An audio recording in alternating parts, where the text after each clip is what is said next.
back to Los Angeles before sending you up to Oakland. State of California, a busy place to be this Sunday. Welcome to our LA studios, though. Doug Collins, Jalen Rose, I'm Sage Steele. Game 1 of the series between the defending champion Golden State Warriors and the Portland Trail Blazers tipping off here in just a little bit here on ABC. And earlier, in case you missed it earlier on Countdown, our Lisa Salters told us that there is some good news regarding the status of Steph Curry, that right now he's only definitely out the first 2 games of this series, not the entire series as originally thought, with the MCL sprain in his right knee. Obvious, that changes a lot of things. What exactly? Listen to what Draymond Green said earlier today. Well, it definitely impacts it, you know, when you got 30 points off the floor, and then, you know, he accounts for way more than just those 30 that he scored.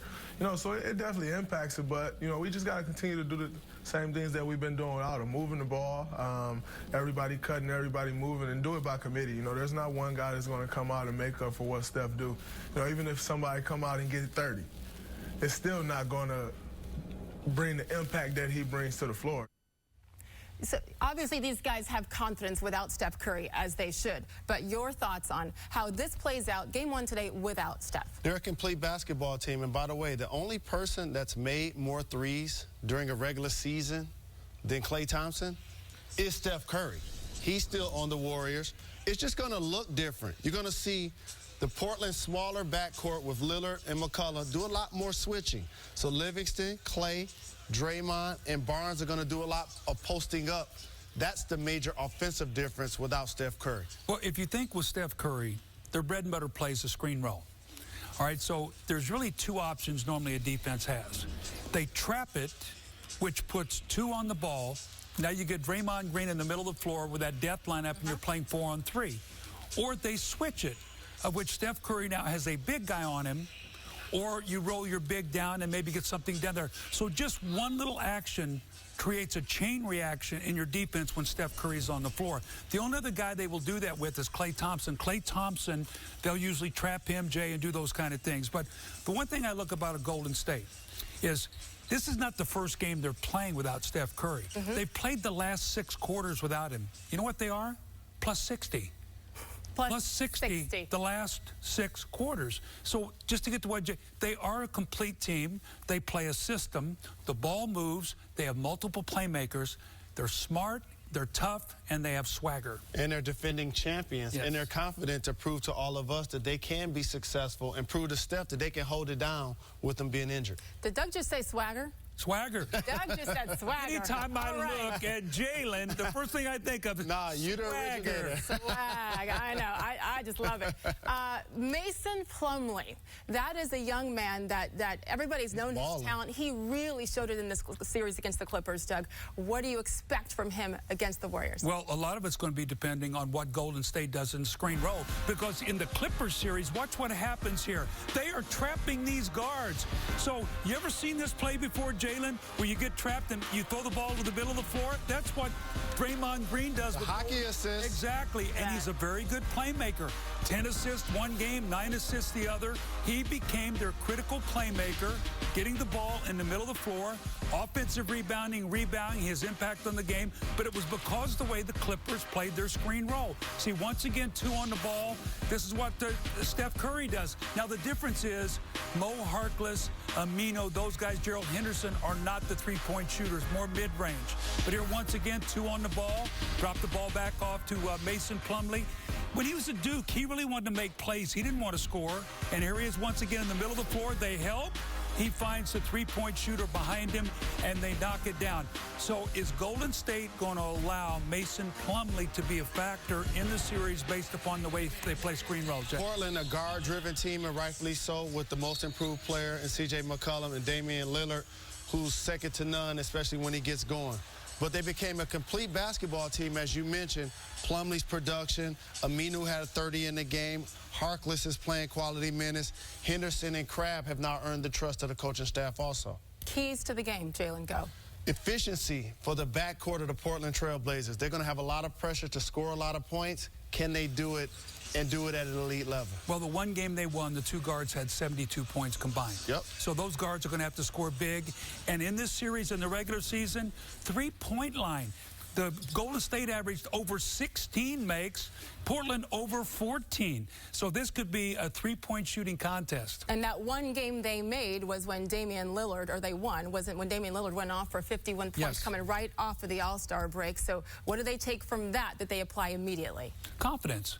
Yeah, I think that Portland, they can do it. I think Portland, you know, you heard Damian Lillard talking earlier today. He said, I sort of wanted to play them. We got nothing to lose. They're the best team in basketball. That's my home. Let's go back and see what we can do. Damian Lillard has to hear all of the time how great his hometown Warriors is and how great Steph Curry is. He's out. He's averaged 36 against this team this year. Who wins game one? Draymond Green has a triple-double. The Warriors, the Oakland Warriors. Golden State. Warriors, these two guys say take it. Wait, if Draymond gets this way, that's exactly what happens. Remember, he's had triple-doubles in 2 of the 4 games against Portland this season. We shall see. Mike Tirico, Hubie Brown, Lisa Salters are on the call. Enjoy game 1 from Represent Oakland. the mitten. So now it's round 2 for the champs. Despite facing adversity, Golden State's best were at their best, eliminating the Rockets. And even though half the splash is still on the side, it is back in Oakland and a hometown kid in round 2. Damian Lillard from Oakland has led the Blazers to the second round for the second time in 3 years. Now, can he and Portland shock the world?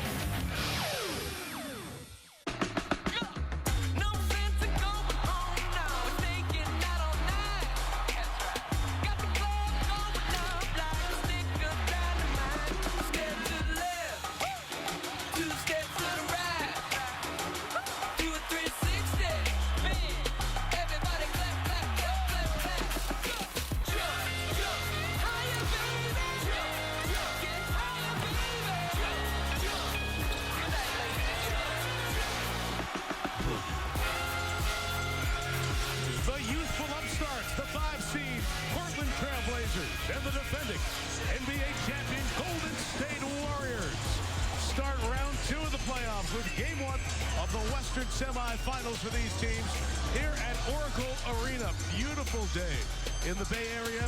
The A's are playing across the parking lot of the Coliseum inside Oracle. This series gets started as Golden State saw San Antonio impressively demolish Oklahoma City in game 1 of their series last night. The Warriors know they've got to try to keep pace, if you will. Hello, everyone. Mike Tirico, Hall of Famer Hubie Brown. Lisa Salters will join us in a second. But we know there's no Steph Curry, so it's life without Steph Curry. They beat the Rockets in 5. And Hubie, we saw what they'll need to do these first few games without the MVP here against the Blazers. Well, let's look at the 4 games during the regular season and then the production of Klay Thompson.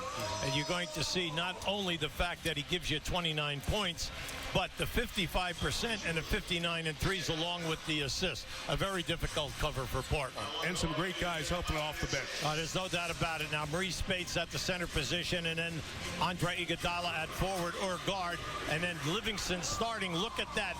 Double figures for all 3 guys because they know they can do it. The Clippers had the injuries to Chris Paul and Blake Griffin, but the Blazers won 4 in a row with a great backcourt. Well, you love these kids because they are 3-point shooters as well as they can give you the points. 55 points in this series. Look at that 3-point shooting, and the assists are there. They are a very difficult cover. Taco Bell's starting lineups will show you that Damian Lillard, who wears that 0, that O, is in part for Oakland, hometown kid, as he joins McCollum, Aminu, Harkless, and Plumlee without Steph Curry and Sean Livingston in for the Warriors. And for more on the tight turnaround for the Blazers, here's Lisa. Hey, Michael, as you know, the Warriors have had 4 days to get ready for this game 1. The Trailblazers, just 36 hours. And Damian Lillard was telling me earlier, he said, honestly, it feels like even less than that.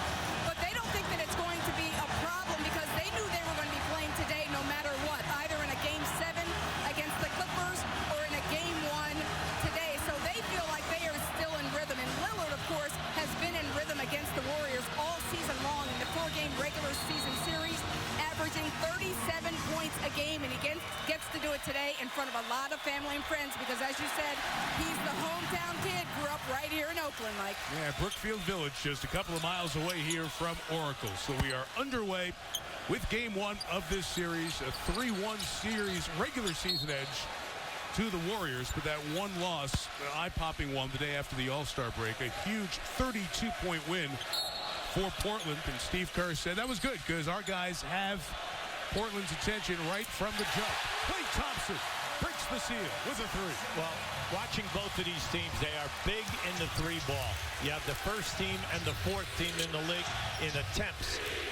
Also, a lot of movement, 50 feet wide, that you must cover down screens and back screens. This is Mo Harkless from the outside. He misses the shot. The Blazers have a young, talented team, but they got to be at the Warriors' pace early on. Harrison Barnes. Short on the three, and the rebound pulled down by Harkless. Mo Harkless and Al-Farouq Aminu are the forwards working with this terrific backcourt. They're both 6'3". Lillard in his fourth year out of Weber State. McCollum his third year out of Lehigh. And Plumlee in the middle. Plumlee led Portland in boards and assists in that 6-game victory over the Clippers. Now, today there will be quite a bit of switching at both ends of the court. You must see the mismatches and make the play. Barnes working inside, 5-0 Warriors. One thing that the Warriors do very quickly is, because of their size, they get that mismatch, they run you right into the post, and the ball is there. Lillard, who will make contested threes. He didn't shoot a great percentage against the Clippers. Look out, Warriors on the move here. Draymond Green. Rebound Plumlee. Well, you can see that the pace during the year, 4-game series, Golden State 124 points, 117 for Portland. Big thing here today is, can Portland shoot the three ball at a high percentage? Off the dribble, Al-Farouq Aminu gets inside and gets the Blazers on the board. Yeah, it's going to be interesting to watch the matchups, because with Steph Curry, obviously your backcourt matchups are natural. Damian Lillard's going to see a lot of Klay Thompson in this series, and Klay, such a good defender, will give him fits. Oh, look at this guy. And he gives you fits on the other end as well. A pair of threes for Thompson. Well, this is what we're going to see. The quick three-point shot at both ends in transition and after a score. Thompson feeling it. Oh, boy. Klay Thompson, 8 of the Warrior 10. Well, you can see right now he's in a great mood. One thing they're going to do right now, they're not going to call a timeout. You can see Terry Stotts is making a call, but let's face it, he cannot let this game get away from him. Lillard, great job to get around Thompson, missed it there. Livingston the rebound. He's had an eye on Klay the whole time. Going to watch him cut.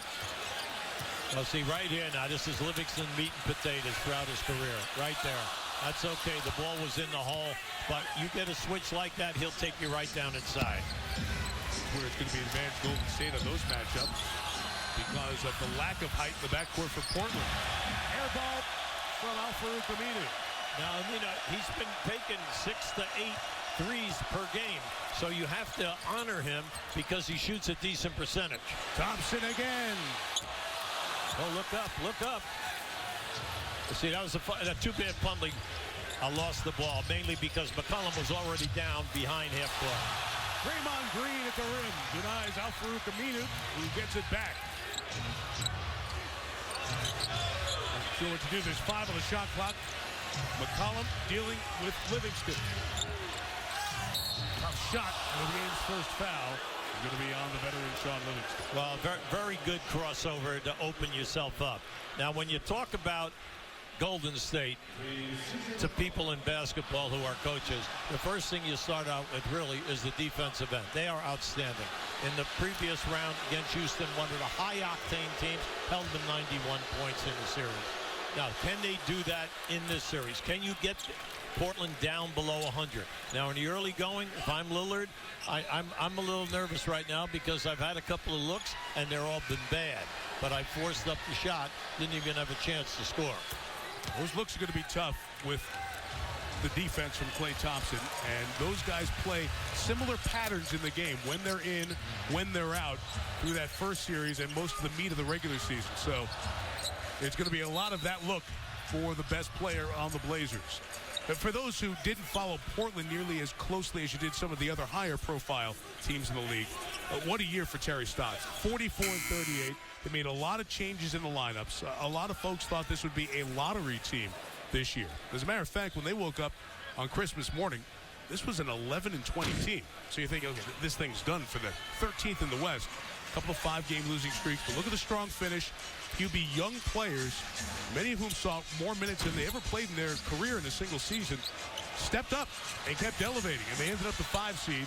This ball knocked out of bounds by Lillard. 4.5 of the shot clock. And then the injuries happened in the Clippers series with Chris Paul and Blake Griffin. Changes the whole tone of that series. And they go on to win in 6, and here they are in the second round. Well, I think you have to give a lot of credit, not only to the guards, but the front court. Aminu and then Harkless have stepped up along with Plumlee.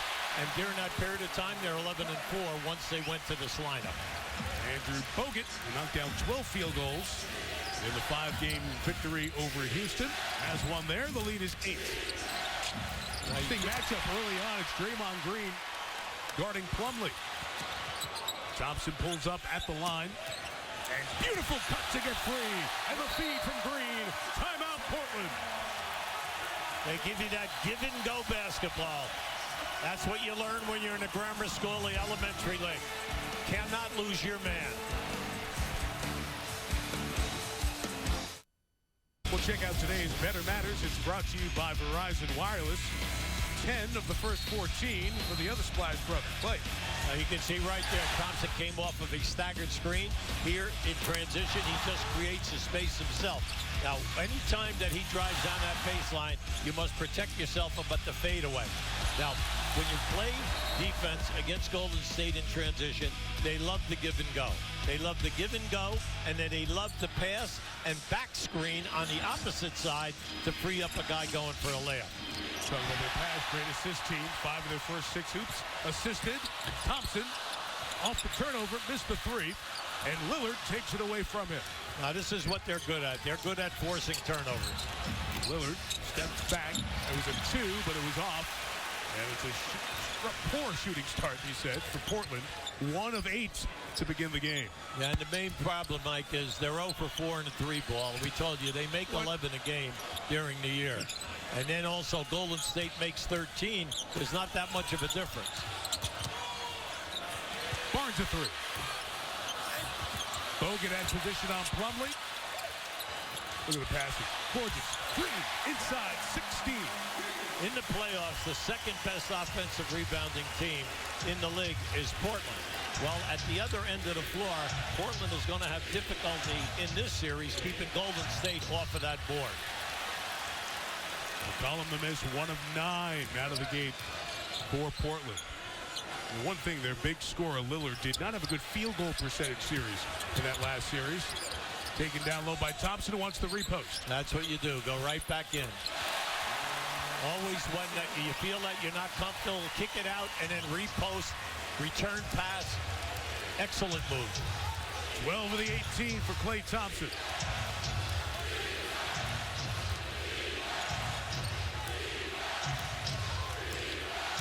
Great start here from Golden State. Just a nightmare beginning for the Blazers. Fans want the walk on Lillard. It's not called. There's a 3 from the corner for Mo Harkless, raised in Queens. Back in the New York area, spent a year at St. John's. That was 4th year in the league. Lillard off the dribble is a handful, mainly because he's explosive. He can make the play. Livingston from the top. And Bogut on the finish. And the Warriors a great 9 of 16 opening from the field. Mike, we played 6.5 minutes, and already the backdoor running without the basketball and the give-and-go moves have just been beautiful to watch. The pass is right there. Best assist team in the league, and they've got 8 on their first 9 field goals. Plumlee met at the summit by Bogut. Now that's big. They average 6 blocks a game during the season. They're the number 2 shot blocking team in the league and get very little credit for it. Barnes on the post. Bogut pitched it out. Still plenty of time. Livingston lets him know. No rush. Twisting. Gets the foul on McCollum. And you see the height advantage of Golden State. Now we're going to give you the strong move by Plumlee. This is a very strong move. Now watch Bogut come in here. See, now Bogut, when he was with Milwaukee, was one of the better defensive centers in the league on the all-defensive team. And then here, moving without the ball. Plumlee turns his head. Bogut goes to the basket. Golden State, very cerebral offensive moving team. Very unselfish, we know, when you take up all the assists. But the main thing is everything comes out of that defense. One more for Livingston, who's in the starting lineup because of Curry. So the series continues on Tuesday. And then to keep pace with those series that go 7 in the East, there's the break. So Saturday night, ABC up in Portland, and then Monday on TNT. And then 5, 6, and 7, if necessary, would follow in the normal pattern of day off and then a game. Of course, everyone looking at that, wondering what will happen with Steph Curry. Although you see this great start, you say, well, rest him as long as you need to. We'll get the update on Curry later on, who's in the arena, hasn't come out to sit at the bench area yet, getting his treatment. Undoubtedly, we'll see him by the bench before the half is done. Lillard on the drive, stopped inside. Green and Bogut were there. They thought it was clean, but the foul was called. See, now Golden State comes in with Iguodala. You would think Iguodala's going to play a forward. No, he's going to match up with McCollum. Hey, look, watch out the defense just right there now. You have 3 guys in the painted area. They rotate quickly. They can switch because of the size and the confidence of the athleticism to play you off the dribble in case of a mismatch. That's a big statement. Huge. It's such a huge thing that Steve Kerr has at his disposal in this series because of the lack of height in his guards. Their best players are both 6'3", and the length of the perimeter guys that he can throw out there who are good defenders. We talked about Thompson. You mentioned Iguodala.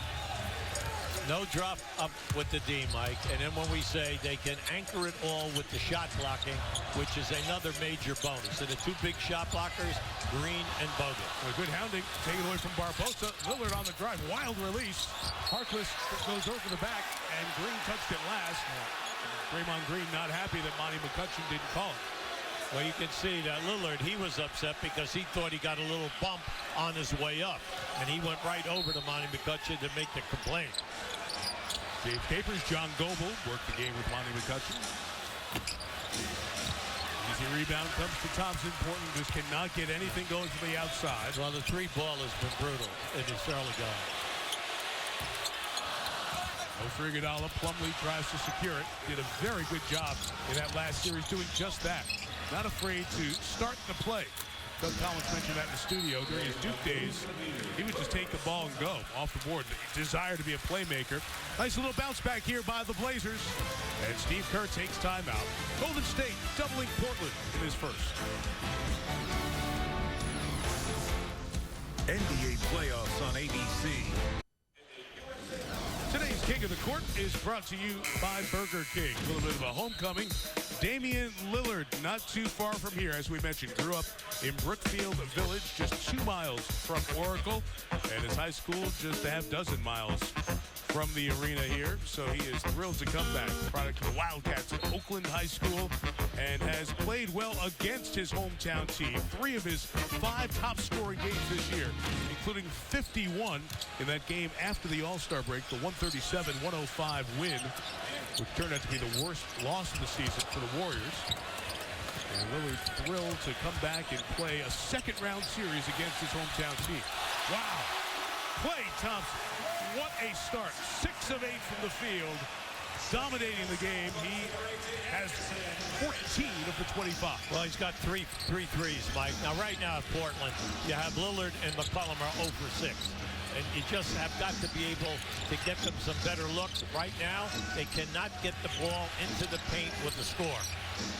Henderson from the outside. He came in off the bench along with Allen Crabbe. Correct, that 15 of the 25 for Thompson as Green brings it back the other way. Thompson again. Anderson Varejao checked in at the timeout. So interesting that Steve Kerr goes with Varejao as his first big off the bench.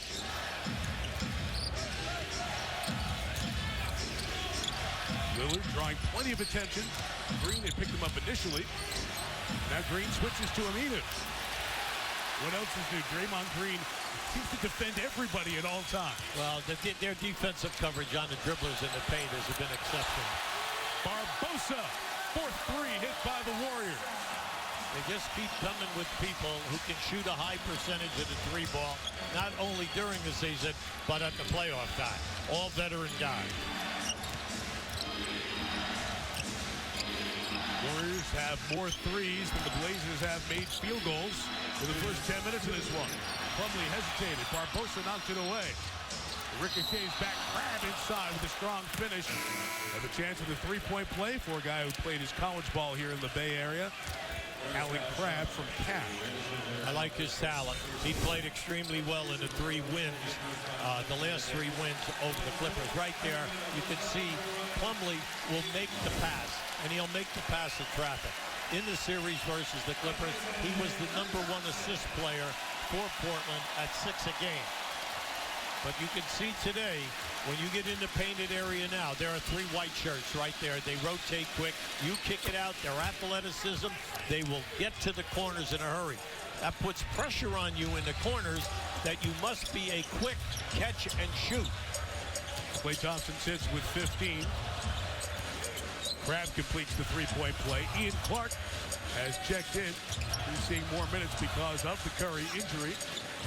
But also defensively, it just takes Thompson off of Lillard. So let's see when Portland gets it back, how they match up. Late clock, Clark on the drive. Varejao on the follow.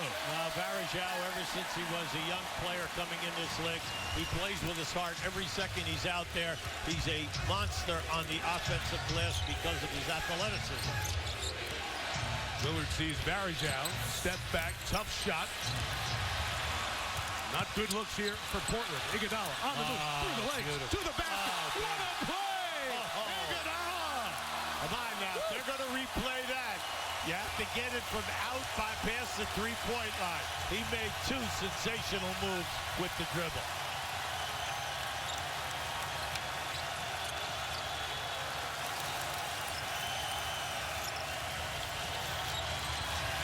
Aminu trying to get it to Ed Davis. Take it away. Warriors in full throttle. Green. There is very little room in the passing lanes at the Portland end of the floor. And then the quickness to score at the other end is amazing. Lillard able to finish, and the chance for the 3-point play. Much needed for Portland. You see Lillard aggressive. Keep an eye on Iguodala. Watch what he does here now. He gave you the crossover, but he gave you the pause, a little hesitation. He froze the defensive guy. Now, right here, this is just a quick recognition. I have space by Green. Remember now, Green not only is an outstanding rebounder and defender, but he's an excellent 3-point shooter from the middle of the floor, and then, in traffic, one of their best passers. We know that he is 7th in the league during the season in assists. And when you think Curry is 10th, that's a major tribute to the style of play and also the fact that Green can make the play. Steve Kerr brings Klay Thompson in for this final possession.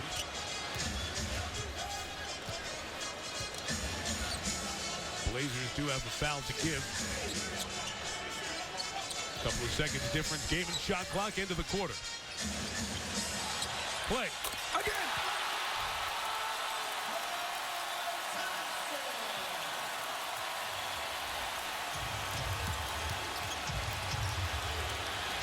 Lillard trapped.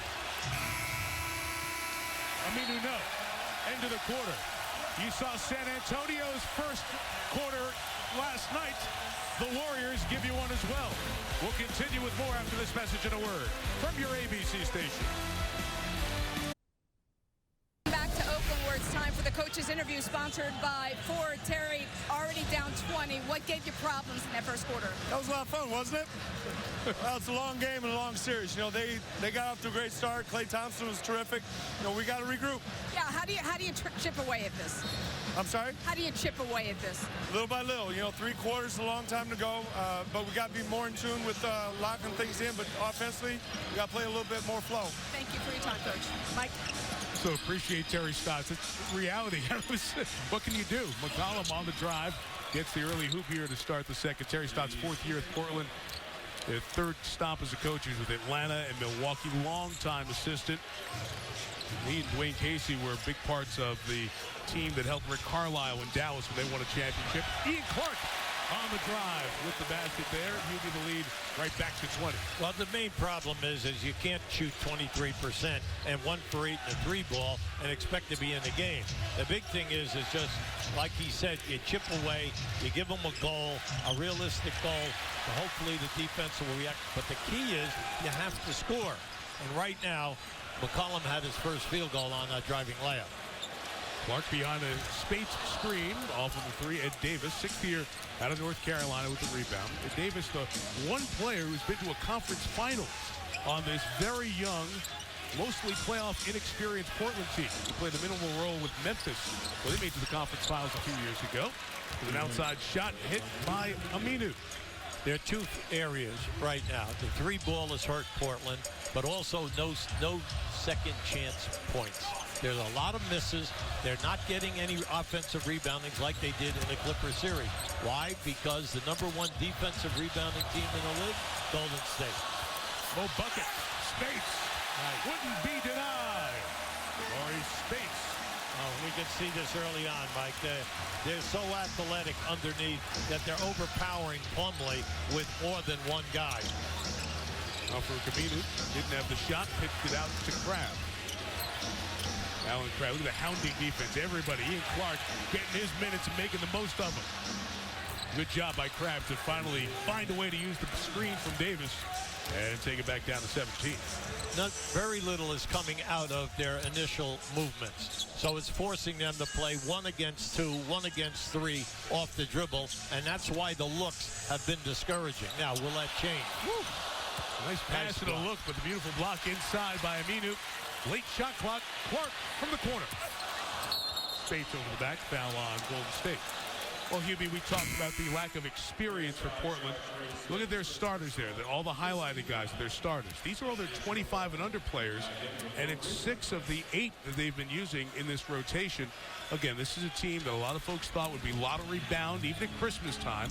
But every role that Terry Stotts gave some of these young guys, they stepped up and filled. Remember who they had last year. Wesley Matthews, Nicholas Batum, Robin Lopez, Steve Blake was on this team. So they had a veteran group around their star guard Lillard. Now it's a young group to grow with them. Davis on the punch and the feed from Harkless. See, now that hasn't been there. It's been very little, but we know that's part of their game. Go take it down in, get the rotation guy over, and then find the free man. Unfortunately, they had a couple of key turnovers in that first quarter. As Iguodala misses the shot, the biggest name of the group that was here last year, LaMarcus Aldridge. It was going to be a Blazer for life, and they were going to build a franchise around him.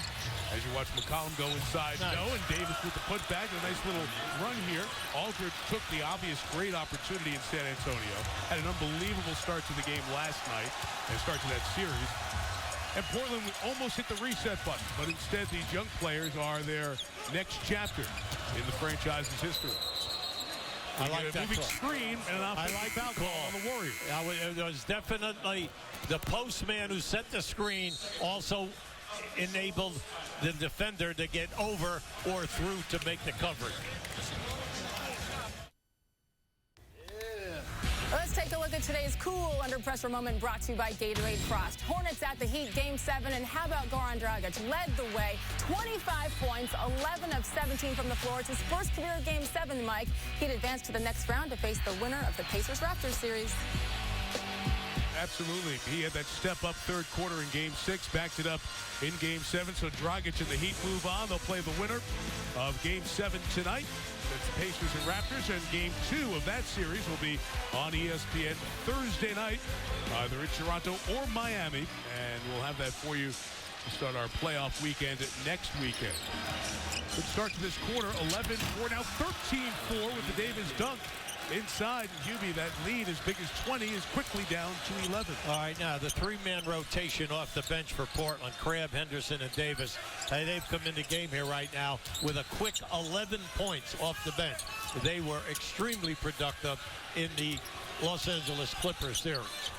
Klay Thompson comes back to the table to report is Clark missed it. Harrison Barnes inside gets fouled. It's just the second foul whistled on the Blazers in the first 16 minutes of this game. Now, Terry Stotts and his staff, they've got to be a little upset here, mainly because of the shots by Golden State that are missed. The white shirts are dominating and keeping the ball free. Now, this must get the improvement so that you can hold Golden State to the one shot and then get it out in transition. Remind you that NBA TV is your home for the 2016 playoffs and all the coverage. NBA TV after the game, live post-game press conferences, highlights. and analysis. A free throw for Harrison Barnes. Did not have a good shooting series in the 5-game victory over Houston. And splits the pair there. McCollum back along with Henderson in the backcourt. Henderson met on the switch by Bogut and turns it over. Difficult when you're trying to thread the needle in the paint. McCollum tried to read to get it back, and he is able to knock it away. Turnovers were the Warriors' problem that one game that Portland beat them. McCollum on the miss, rebounded by Bogut. Right now, the second unit is going well. Well, McCollum now has got to step up and be able to shoot a high percentage when he's playing with this group. Now he's 1 for 5 in the game, and you're hoping that it will pick up. Bogut has got all the little junk stuff in his game. His toughness, the physical nature. He even admitted this week, look, guys don't like me. It's fine. I'm good with that role. Look, he was an all-star player, an all-NBA player, an all-defensive player in his years when he played with the Bucks, and also gave you a couple of block shots. Job by Davis on the box out, but Bogut too big, knocks it away. Thompson leads it the other way, and Clay is fouled. Now in the early going, Davis is doing a terrific job for Portland. He's been extremely active, foul line down since he's come in, on the glass, making a second effort. Fortunately now, Bogut gets the shot block where they had another layup. Draymond Green comes back in as the Warriors slowly get back to their starting 5. They're now whole again. They were so good to start the game. Was the call there. No basket for Thompson, but still a chance with 12 to shoot. Side, Draymond takes it inside. McCollum picks up his second foul. Yeah, there's nothing you can do on these mismatches. And we go back to the point that you're dealing with a very experienced and very cerebral team. They see the mismatch immediately. They cleared out that side and gave Green the opportunity to back this man down. Now, we just want to give you a little Bogut production because I know he's being missed here. He has 6 points, 7 rebounds, 2 blocks, and 2 steals. And we're looking at the sensational shooting, the great defense of the team, but Bogut is out there doing a terrific job. They're all picking up in small places as Stephen Curry is out. He's just come out to the bench after going through his rehab and treatment. Did some standstill shooting yesterday at practice, the grade 1 MCL, medial collateral ligament sprain of his right knee a week ago. Game 4 against Houston, reevaluated next week. Hope to be back with the multiple treatments. Lisa will have a full update on every other medical detail a bit later on. The 3 knocked down from the outside as Lillard comes back in the game, and they need to get him going from deep. Mike, that is the first time that he's had a catch and a decent look without a defender on him. Livingston shoots over him, doesn't get it, grabbed the rebound. Halfway through the second quarter, Warriors led by 20 after the first. Blazer bench try to get him back in it. Lillard missed the floater. Bogut's got it.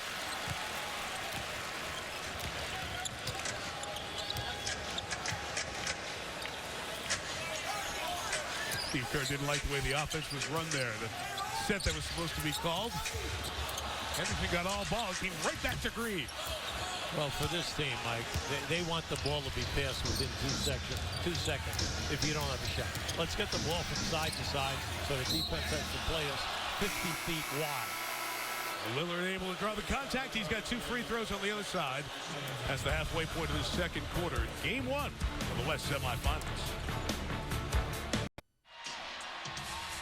Well, the big news Friday, away from the playoff games, Luke Walton, the Warriors assistant, named as the Lakers head coach. Drafted second round, 2-time champion, one of the father and son champions in the league. Of course, his dad, Bill, of the great Blazers. And terrific job as an interim coach. And everyone here at Golden State, led by Steve Kerr, appreciative of the efforts, honoring him with the Coach of the Year presentation. How about Bill Walton's tweet? Who would have ever thought that little Luke Walton would be the head coach of the Lakers? So happy for him. We're happy for you, Bill, a proud dad. And it's an exciting time for Luke. Interview process happened on Thursday.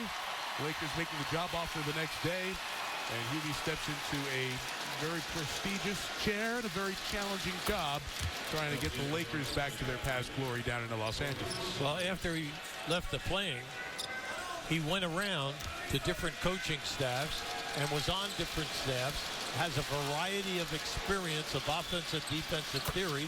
Then he hooks up here and did a masterful job. When you said, Mike, the 24-0, and then they were 39-4, all right, before he was relieved. As he does know, it was just a great job that he did with a team, and they raised the bar. Klay Thompson rattles that one out. For the tough shooting start in this second quarter after the Warriors' great open. 3 of 13 here. Lillard gets inside Green. Knocks it away. What a play by Draymond. See, that's the big plus here, is the shot blocking. When you get over 6 a game, you know that your rotating guys in the back are doing their job. And you can see how far Green came. He came in there. Now, against most teams, that would have been a foul, or they would have allowed the layup because the guys would be worrying about staying in the game. Not here. They're going to sacrifice. They're going for that block. Mason Plumlee back in, works the two-man game with Lillard, who couldn't finish with Bogut's presence at the rim. John Livingston leads the break. And he gets fouled. You know, we just saw Draymond Green make a play. We talked about Luke Walton. I asked Draymond before the game what he and the rest of the Warriors feel about losing their assistant coach.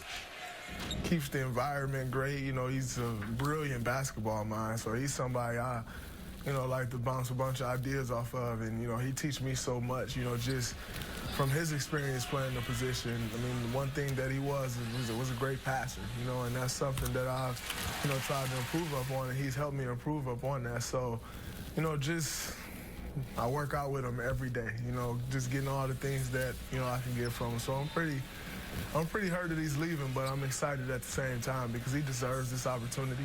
He's worked hard for it, and I'm happy for him. You can see that. So much respect for him. Absolutely, Mike. Stepping in Steve Kerr's shoes. What a difficult job and spot, and an unbelievable interim job he did. Now, just think about it. Now, Green was a second-round draft pick when he came out. Everybody, we knew all along he was going to be a great player. But let's face it, the working that they did, they've made him now one of the best assist front court players in all of basketball, where he's ranked 7th in the league in assists. The Henderson three takes a 20-point first quarter lead down to 10. Green gets inside, gets the second chance, and the foul is called. It'll be on Portland. The funny part of the whole news getting out, Steve Kerr and the players reacting to it yesterday. Steve Kerr so appreciative of Luke, and then he said, just remember, you're not going to have Draymond and Klay and Steph. It's going to be a little different for you in L.A. than it was here. You know, you always see assistants talk on the bench. I asked Steve when we were back here for the Boston game on April 1st about those conversations with Luke and Ron Adams, the other assistant, but especially he and Luke. Steve said Luke has a great eye for seeing mismatches and matchups on the floor. He said when he was the head coach, he admitted he couldn't see those necessarily because he was involved in all the other stuff. But he said there's a great collaboration and exchange of information. Well, that's the respect factor that goes with the guys that sit on the one side or the other. And then also you have the guys who are charting right behind that are leading them information, which also is getting them to make major input to you as the head coach. Then it's your decision which way we're going to go. Fans don't like the call on Bogut. Even as Kerr, it's 3 here on Bogut. Now, this is a major loss now, taking him out here. You know, you say, well, we're going to go small ball. This is their small ball unit, and we all know Green now becomes your center, so he'll be matched up with Plumlee, and this is how, in all the big games, especially in the playoffs a year ago, this is how they'd end the last 6 minutes. Nice little pass by Lillard. Plumlee had nothing. Clock at 4, and it's Kraft. Nice. Alan Kraft's done a very nice job coming in this game. 3 of 4 from the field. Matter of fact, the bench UB is 7 of 10, and they've given Portland 16 points here in the quarter. Mike, they're only 10 down. They're only 10 down. Oh. Barnes got the elbow up by Kraft, and it'll be called on Harrison. Yeah, John Coble made an excellent call there right now. And I'm glad that was made. Just keep an eye on it. Oh, caught him with an elbow right in the throat. So the Blazers have a chance to get this down to 8 or 7. You look at the Warriors, did a very different second quarter after that tremendous start, led by Klay Thompson. Now, you see, Plumlee's calling because if they go with the double team, he will find the free guy. Draymond Green just took it away from him. Hey, give me that ball. Get out of here. Well, didn't he say that he loves the challenge of playing the big guy? Yes, he did. They bowled him over. And the call, moving the block on Plumlee. Well, all three refs had that because they were all within vision here, and they all had that call. Now, this is just a great move. First of all, they had the double team. Now, as I step into you, I'm taking away your space. Now, at the other end, unfortunately for Plumlee, he just couldn't get that extra 6 inches to get the charge. Well, that's what we talked about, Hubie. I asked him, he's the Swiss Army knife. What's the favorite part of his own multifaceted game? I'd rather get an assist than score any day. That's just, like, I've always been that way. I don't know why. Maybe I was a point guard in my past life or something, but, you know, I love getting an assist. And then stopping the bigger guys. You know, stopping a guard is cool, it's fun, but, you know, it's the banging. You know, when you got to bang down there with those big guys and you get to stop, and if I come up with the rebound, it's even better. But if I can stop, you know, when I stop those big guys, I already know that they're looking at me like, yeah, I got a mismatch, you know, and I'm going to take advantage of this mismatch. Coach give me the ball, he can't stop me. And, you know, when I stop him, I feel like I took their heart. Well, the big guy's out now. Plumlee comes out as Green and Klay Thompson work that side. It's a miss, and the Blazers can get it down to single digits. No, I like what we're seeing, and I like how Terry Stotts handled the fact that they were getting routed in that first quarter. Not only with the interview, but also with his team. Oh, what a finish by Livingston. Well, this guy is just a great player. I've always enjoyed him. We all know the difficult march that he had with the knee injury throughout his career. But at 6'7", he can run a team. He can score the ball. He can post up. He can give you excellent defense. Look at who's moving forward, brought to you by Heineken. What defensive effort by the Warriors here today. Now just keep an eye on the defense here. Once I go by my man, here's their first rotation, and you're going to see the jam up. And now they're going to come at you again. Oh, 2 guys going for the shot block on the baseline. You beat a man, all of a sudden, here are 3 white shirts again in the picture. Then on the Plumlee, the block by Bogut. Now watch this. This is Green. Green's on the point guard. Ball go, hey, I'm switching off. I'm making the call. I called out the switch to the corner, and I'm going to fight this guy. And then what happens? I'm ready to block him out if he goes to the glass, and then Varejao comes out. Now you say, wow. Oh, that's right, because they're doing this at an incredible speed because this game is played at a foot above the rim. You can present highlight packages of Kawhi Leonard and Draymond Green and say either one deserved defensive player of the unit. Absolutely. It was so tough. What a pass by McCollum. That bullet pass to get to Harkless and the chance for the three-point play. Now, just keep an eye on this pass first before we get back to that conversation. Now, you're going to see the screen, and then if they're going to step out, I'm going to screen and slip the screen. But, Mike, you're absolutely right. When you talk about Leonard from San Antonio, there's no better guy one-on-one against the best players in the league night in and night out. Small forwards, 2s, point guards, it doesn't make a bit of difference. But when you talk team defense, that's where this guy Green steps up. And not only with the shot blocking, but then also the fact that he plays power forwards and centers. And you could just see in that last video replay that we had how tough he is with the movement of the feet, even on guard. So good. First field goal of the quarter for Klay Thompson, who was 7 of 10 in that first quarter. Much better offensive rhythm here in the second for the Blazers. And those 3s going from the outside. Al-Farouq Aminu at 4 triples in this second for Portland. Now remember, we tell you, Aminu, now you can't go to sleep on this guy because he averaged in the Clippers 8 threes a game.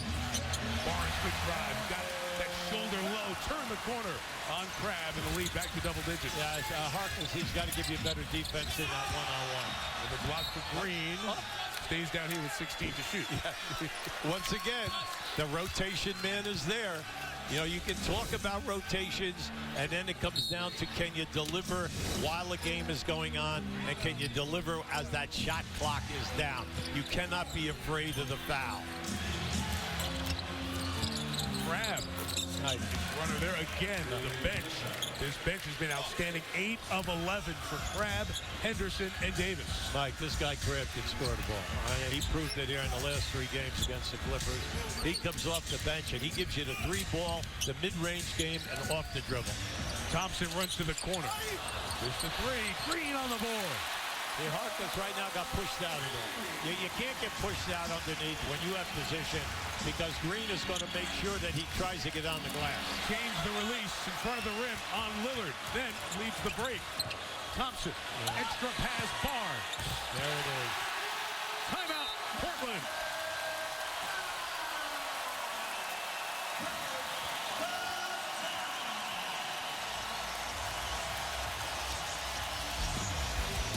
That is what they do. Stopping a couple of scores. Got within 9. Take it right back to a 14-point lead.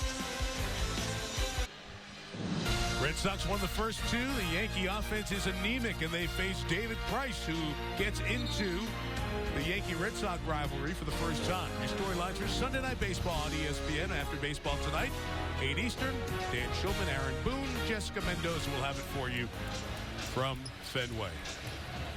I'll be interested to see what Doug Collins, Sage Steele, and Jalen Rose have to talk about with our halftime report coming up. A lot of small ball here played in the second quarter. A little bit of theme going forward for this series. We'll see what the guys have thought about it. Plus, what happened to that voice. Funny stuff from the game coming up at halftime.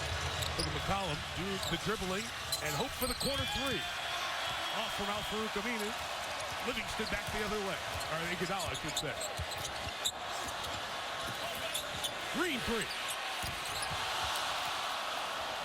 Big point in this game right now. Golden State has 11 offensive rebounds for 13 points in this half. Now that is big because we're talking about the 3 ball, their great ball movement, their layups, but the second chance points, major. Yeah. No second chance, no fast break points for the Blazers. Iguodala knocked that away. Aminu able to clean it up. 5.8. Plenty of time. Green the home run pass. Thompson. Clay. Oh, pretty move. What a move. 2 seconds left, time for the Blazers. He created the space with a nice move. McCollum did not get the shot off in time. The half comes to an end. Klay Thompson, 22-point half. And not the Splash Brothers combo because of the injury to Curry, but Klay Thompson accepting the big role, setting the tone in game 1. Sage Steele, Doug Collins, Jalen Rose coming up with a halftime report after this. NBA playoffs on ABC.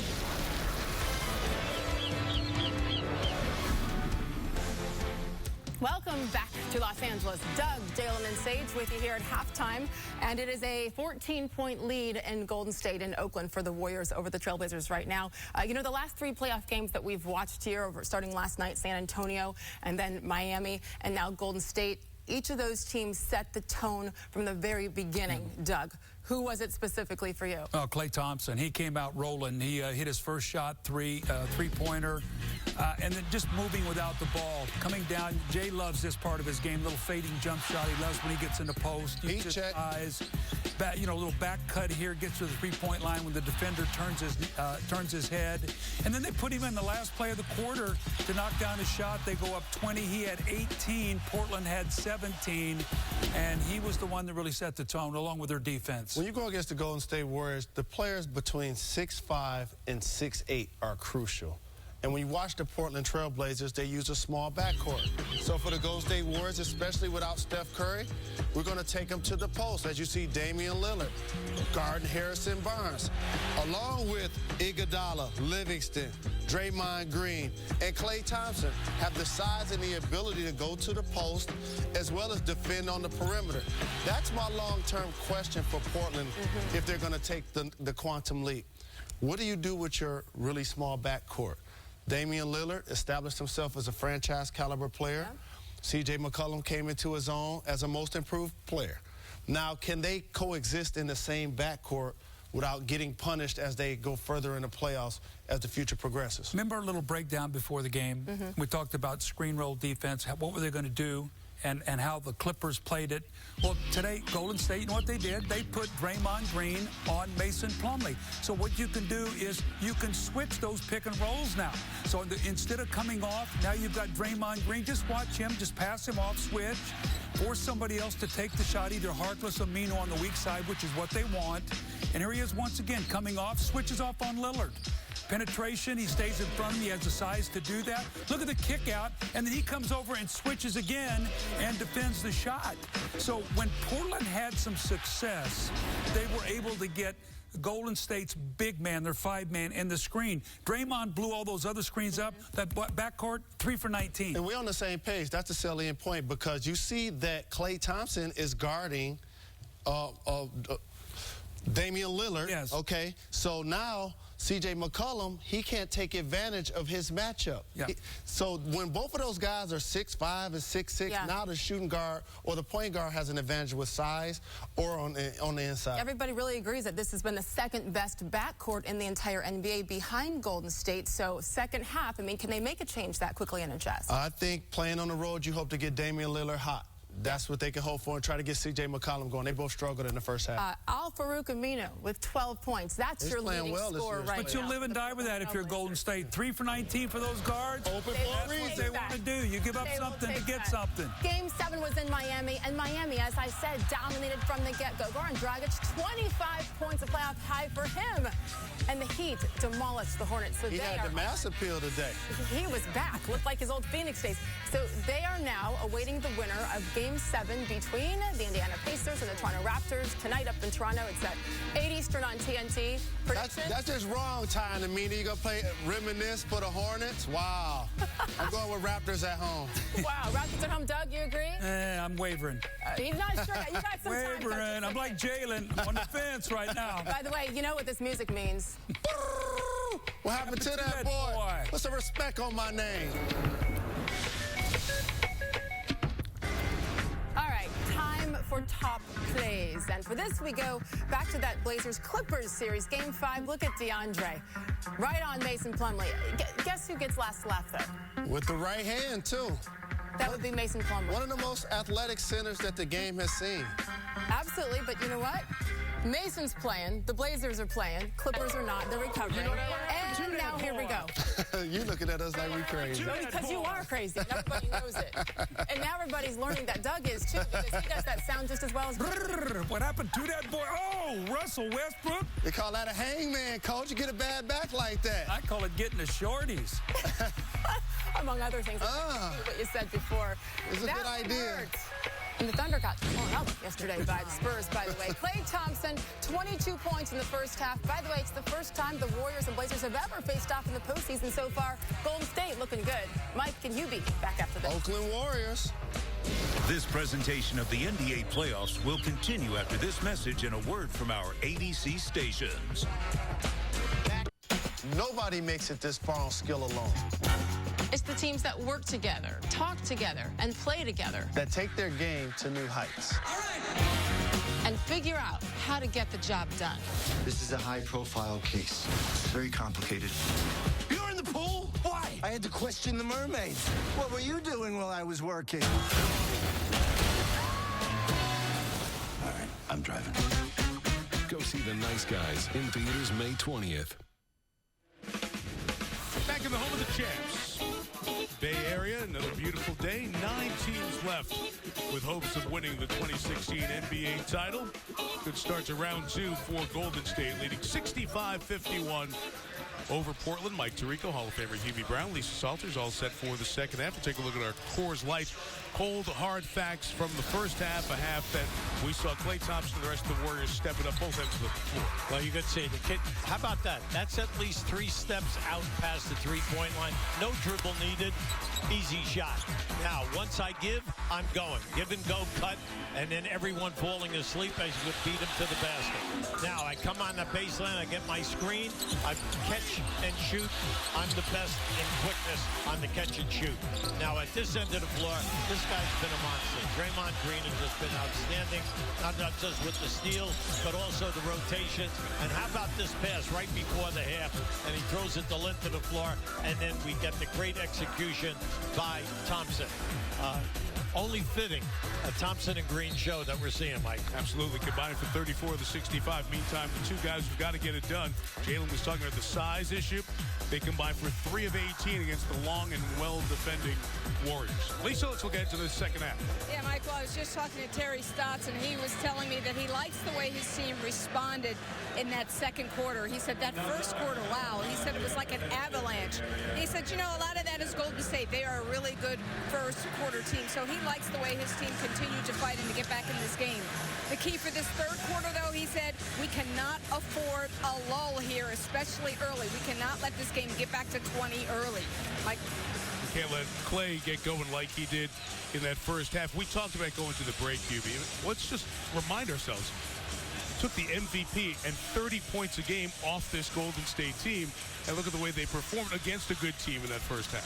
The offense was there, the three-point shooting there, the sensational defensive plays that they made, and then two guys that had to step up because of who they are. Thompson and Green are at the top of their game. Well, Lillard, as mentioned, had terrific games against Golden State in the regular season. We'll see if he gets going in this half. The action for Plumlee, he missed it. Harkless couldn't put it back in, and the Warriors come back with Sean Livingston, who is in that starting role with Steph Curry out with the knee injury.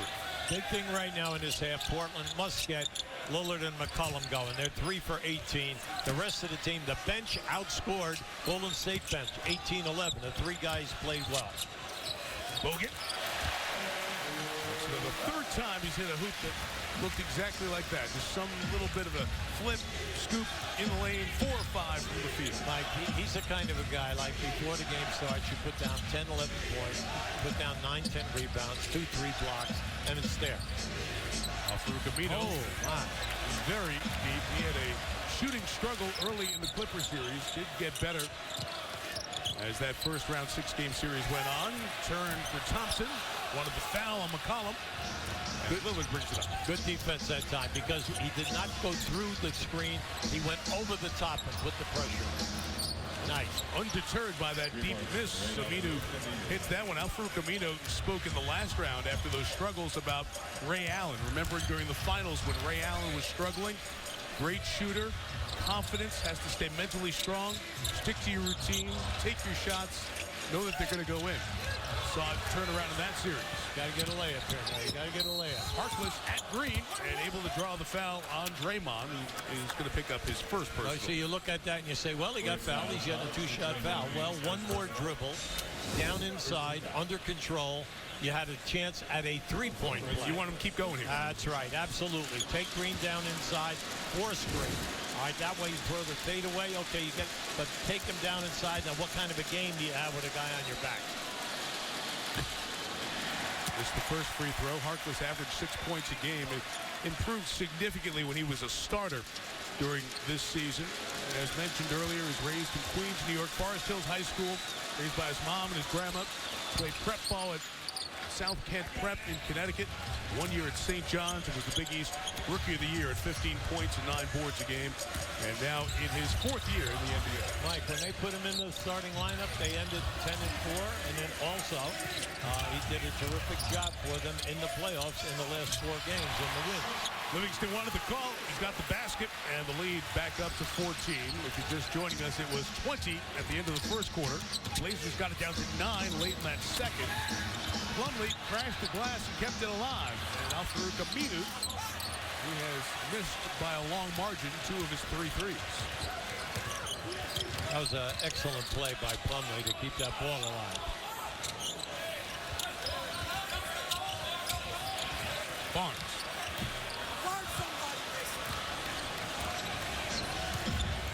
Most improved player of the year, C.J. McCollum. Backcourt buddy Lillard cannot convert. They continue their struggle from the field to combine 3 of 19. Combine 3 of 20. McCollum missed the 3. Remember now, during the year, McCollum's one of the best 3-point shooters in the league. In the top 8, shooting it at 42%. So, but that's one of his very few looks at the rim where a defender was not in his face. Similarities with both out of the non-power basketball schools, one from Weber State, one from Lehigh, both taken as lottery picks back-to-back seasons, Lillard in 2012, McCollum in 2013. They just cannot get anything going here today. Big thing in this game, fast break points, Golden State 15-0. Turn and toss, Thompson, a three. McCollum was right there, just a half step. Monty McCutcheon wants to look at that, make sure it was a three. Now you talk about, I do not need a dribble from that distance, and that was a perfect example of a guy coming and turning his body and making it look easy. This one's going to be on Livingston, comes the team fouls for the Warriors here in the quarter. Now just keep an eye to the left of your screen. There it is right there. There's your catch and shoot. See how quick he comes over? And the defender came over the top, but he felt that he had a full step, not a half a step. So when he made that catch, the turn was there and the shot was up. That will be a three when they look at it with help from the replay center. Plumlee over Green. Livingston almost got elbowed by Bogut. Bogut's got those forearms and elbows always going. Almost got his own teammate there. Green, it is post time. Just think, in the first half, and again right there, as soon as they see that mismatch with a power forward or a center, they go right down inside. Everyone, they spot up, and then they clear out and give you a chance to do your thing. Well, Draymond Green, who until Russell Westbrook had that unbelievable month, was the triple-double machine in the league with 13 this year. He's on his way to one here today. 15 points, 9 boards, 8 assists, and doing it all with no turnover. This is going to be on the Blazers. Yeah. Easy call on Harkless. This is the way when you're on the road and you're the heavy underdog. You just could not start the third quarter. What you were looking for is a little bit of give and take, but you wanted to stay close. Exactly what Terry Stotts told Lisa. Cannot have it start this way. About 10 seconds, Harkless picks up a couple of fouls. In transition, when they come up quickly and they run a guy into the post, they exhaust that guy and pin the man, work hard, but then the pass is coming. It's difficult when you play with guys that when you work hard and you get in that kind of position and you have an advantage and a guy blows you off and goes the other way, well, now you're going to stop working because you know this guy wants to go some other place. But not here. When they get down in there, Mike, tonight, they've been perfect. The ball is right there.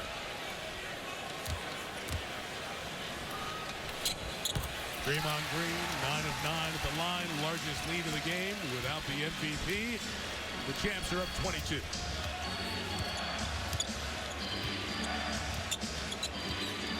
Portland's got no shot if their two 20-plus point-a-game scores can't get going.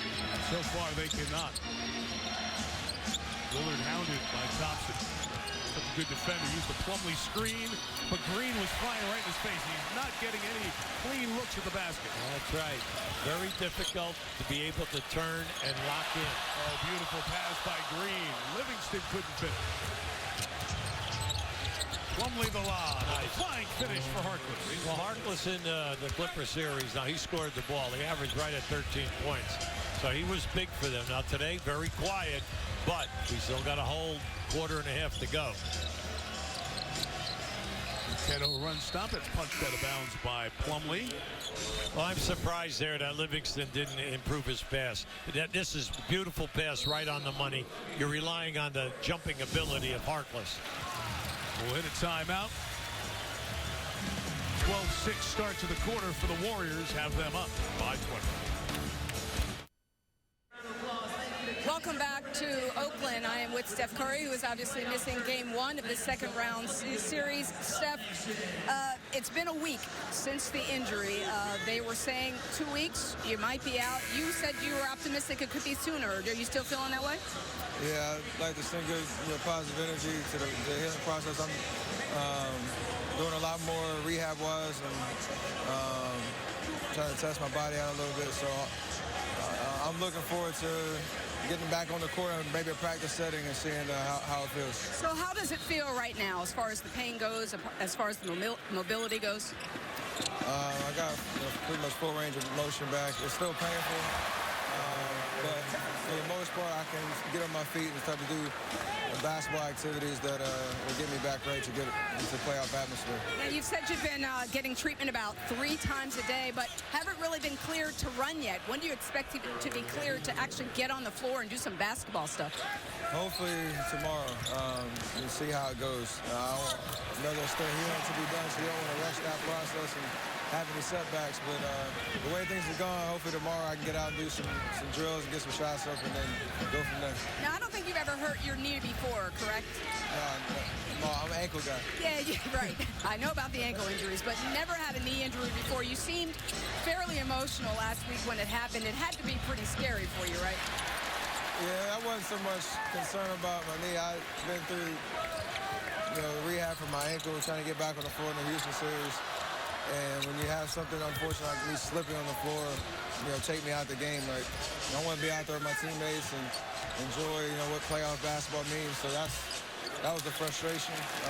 Obviously, the guys are doing what they need to do to keep this thing moving, and I hope to join them real soon. Now, once again, your guys seem to be rolling, though, without you. So will that factor in at all how well they're doing in this series as far as when you come back?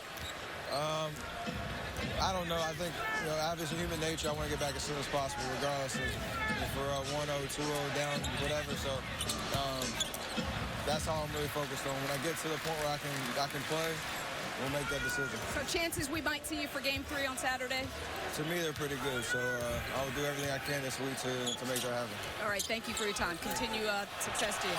Mike. All right, Lise, thank you. Bogut misses the dunk. The lead remains at 22. That's encouraging news for Warrior fans, where they've been hoping to hear some sort of a timetable. But we should say Steph is going to be more optimistic than the medical staff and Steve Kerr. Thompson from deep. Well, just go with Curry's season. First in scoring, first in foul shooting at 90%, first in steals, second in three-point shooting, and 10th in assists. That means he's in the top 10 in 5 of 8 key categories. That's unheard of in this league. He's done it 2 years back-to-back. McCollum on the take. A little hesitation to avoid Green from going up for the shot block. So it's a field goal for both McCollum and Lillard here since the last time out. The lead remains 20. I want to make sure that the league puts out 9 stats. Minutes, I never count minutes. I count the other stats. So he's 5 of 8. That is an unbelievable season that he's had. MVP season. Green hits the 3. Look, if you only look at 8, that's good enough for the rest of us. Okay? I understand what's here. If you tell us we look at 8, we look at 8, right?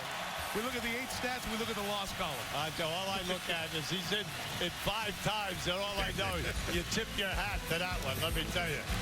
Timeout. Say goodbye, Portland.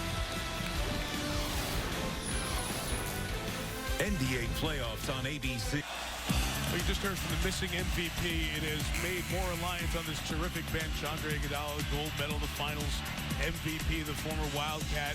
Sean Livingston, his 9th stop, that nearly catastrophic knee injury, but excellent role here. Leandro Barbosa, Brazilian blur.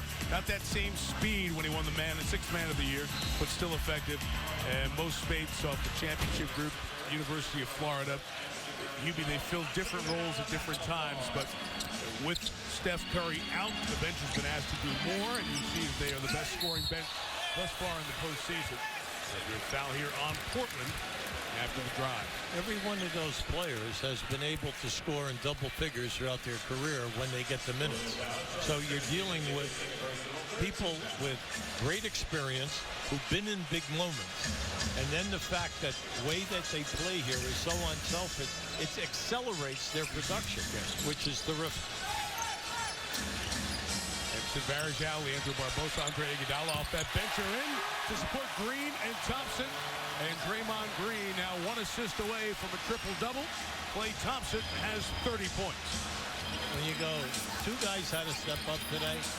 They have 30 and 20 between them. Oh, boy, that was a major deal. Varejao and Henderson chest to chest right at each other. Yeah. And Henderson very annoyed, accusing Varejao of the first action and an illegal one. He's encouraging John Goble to go look at what Varejao did via replay.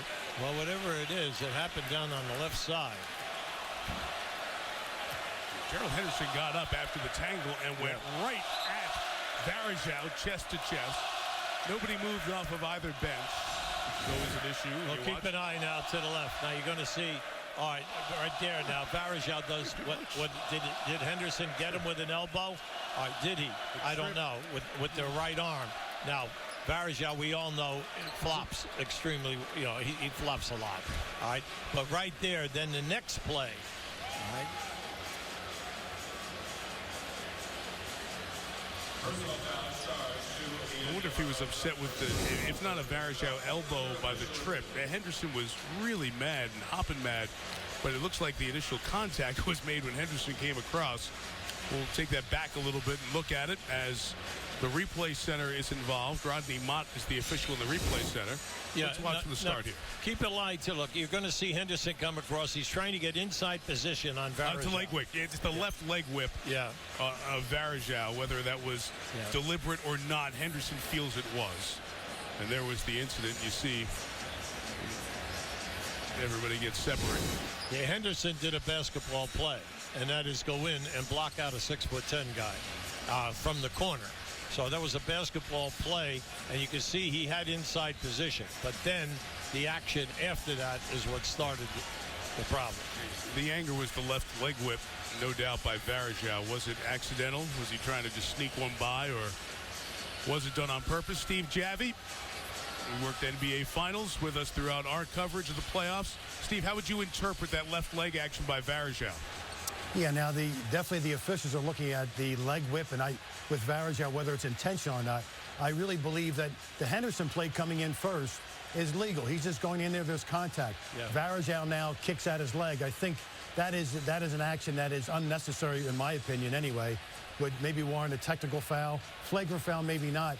And then, of course, Henderson's reaction to Varejao will possibly be punished also as they're looking at this play. Yeah, Steve, if Varejao's guilty of a leg whip, if you determine that, okay, and you're going to give him a T, do you look at the Henderson reaction differently, or you still have to say we're going to judge you on that as well? I still think you have to judge him as well. It doesn't matter what the person does. Once you come up on a person like that, pointing in his face, which is actually a taunt and actually makes contact with Varejao, that must be punished also. All right, Steve, thank you. Steve's in the replay center in Secaucus, just a little bit away from where Rodney Mott is queuing up these looks and helping Monty McCutcheon, James Capers, and John Goble make their decision in this 26-point game with 3.5 to go. Well, no surprise, Anderson Varejao usually finds his way into the middle of whatever is going on. Double technical fouls. Double technical fouls. We have one on So again, looking at that and then looking at the Gerald Henderson. All right. Very good. Conversation after that, as it was talked about, was there any head bump, head butt contact with the players?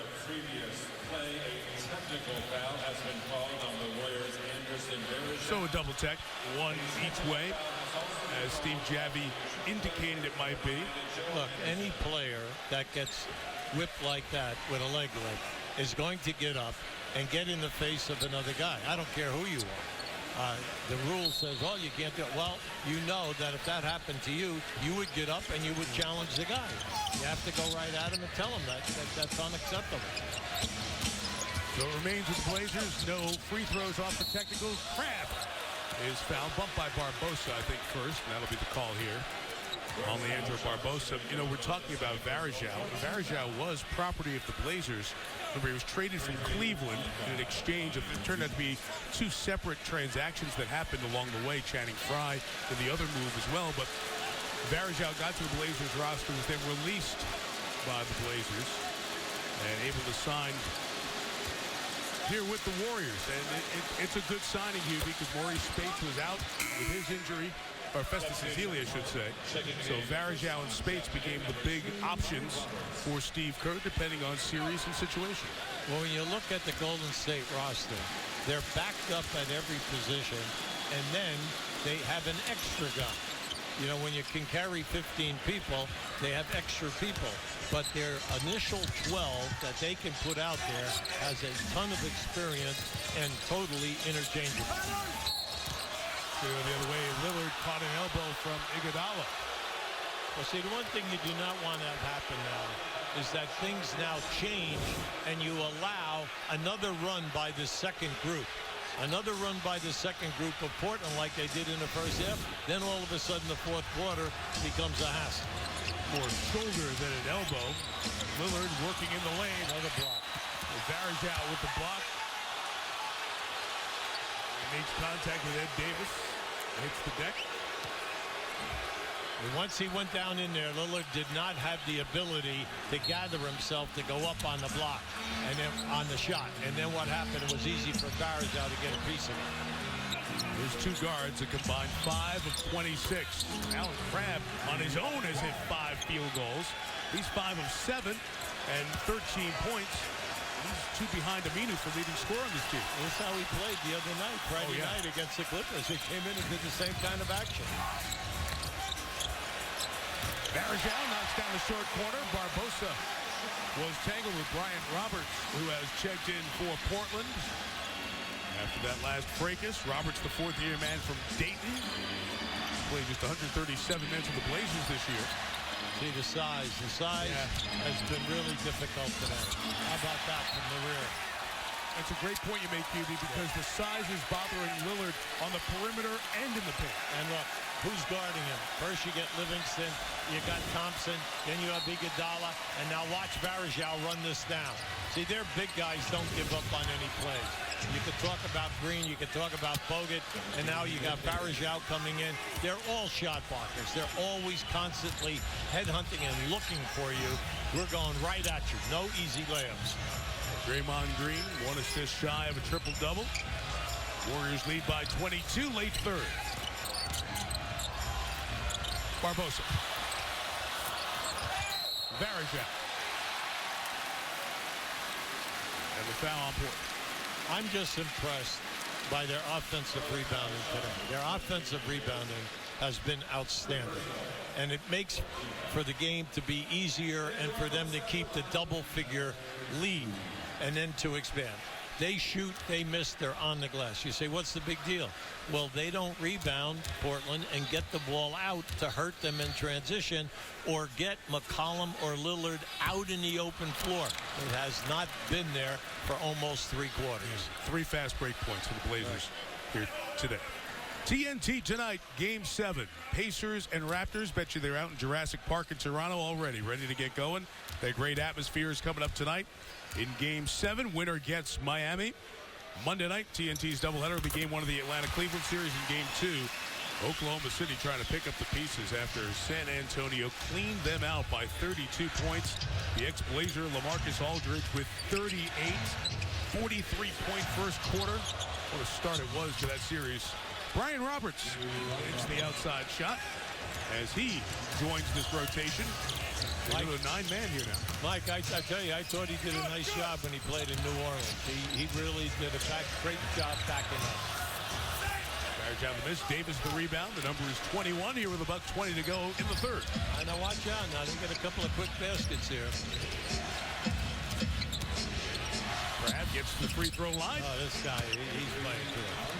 15 points. You know, he's a nice size, Mike. You know, you're looking at him. He's 6'6", legit. And he's quick with the basketball and very athletic. Those sturdy Golden Bears from Cal. Back here in the Bay Area, Klay Thompson. Off on that 3 after the great first quarter for Thompson. He is 5 of 13 shooting in the second and third. Henderson hits over Varejao. Well, a stop and a score, and they'll be within 15 going to the fourth. In the second unit, Mike. Come on, Dave, giving you a ton of life. It's the first unit which is dragging them down. First quarter and third quarter. One thing about Lillard, he's had bad first 3 quarters and great fourth quarters. Different animal deal with these guys. Thompson on the drive. Davis with the foul. Now that's tough to do with a guy on your back. Just watch how he lays out here. He's going to make the move. The defender's right there. He lays out, and he's still able to play the glass. And we always see players and we talk about their star numbers and the things they do. Just the growth of Klay Thompson. He's become so much better off the dribble, doing things off the dribble and getting to the basket. I even talked with his dad, Michael Thompson, the terrific Lakers announcer, former Blazer top pick, was 7 years, a really good player with Portland, on the growth of Klay's game. And that off the dribble and ability to do more has really given him a chance to grow alongside Curry. Well, you also have to develop the catch and shoot, okay, with the distance. Now, when you look at it, Mike, he averaged 12 points, then 16, then 18 in his first 3 years. But in this type of an offense, the explosion area comes because so many guys have got to be played on the double team.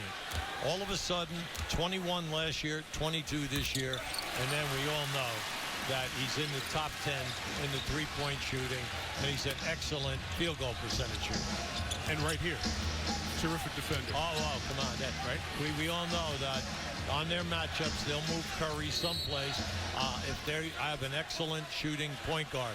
So not only does he have to play the best shooting, scoring, athletic point guards, but then he has to score at the other end. The technical foul given here on Henderson. That's his second. A double tech was given, but on Henderson it would be his second, and he's gone. So Monty McCutcheon saw what was going on. There was chatting and conversation, and the double tech will send both Varejao and Henderson to the locker room. So watch the bench in the far right corner. Varejao's out of the game, and he and Henderson start mouthing right corner of your screen. Monty McCutcheon from the other side sees that and says, look, enough of you guys. You got one tech already. It's the second tech, and they're both gone. So that a quick change in the game, and Pat Connaughton, the former Notre Damer, comes in for Portland. 0.8 of a second, the difference game in shot clock as it reset at 14. Lillard on the pitch. Connaughton off the bench, short on the three. And the quarter comes to an end. Warriors led by 14 at the break. They lead by 20 as we head to the fourth quarter here on game one. And a couple of guys sent to the showers earlier. Anderson Varejao saying, remind me how good we are. Blazers down. We'll continue with more after this message and a word from your ABC station. Good to have you back with us here in Oakland. And not been a good homecoming day for Oakland-born Damian Lillard, 3 of 17. He and the league's most improved player award winner this year, C.J. McCollum, have combined for 5 of 27, only 18 points. Those are guys who QB give this team 46 a game on a regular basis. Mo Spates hits the outside shot. Wanted to foul two, but he's got a 22-point lead. Mike, the point, though, is it's one game, and you're going to the next game, and it's up to the coaching staff to figure out how we can get them cleaner looks. All game long, they have struggled to get a clean look at the basket, and that's the major problem of why the shooting percentage is there. Because once they get by their people, there are 2 or 3 other people who rotate in and take away their advantage. Barnes the foul, Ed Davis the basket, and he'll come to the line.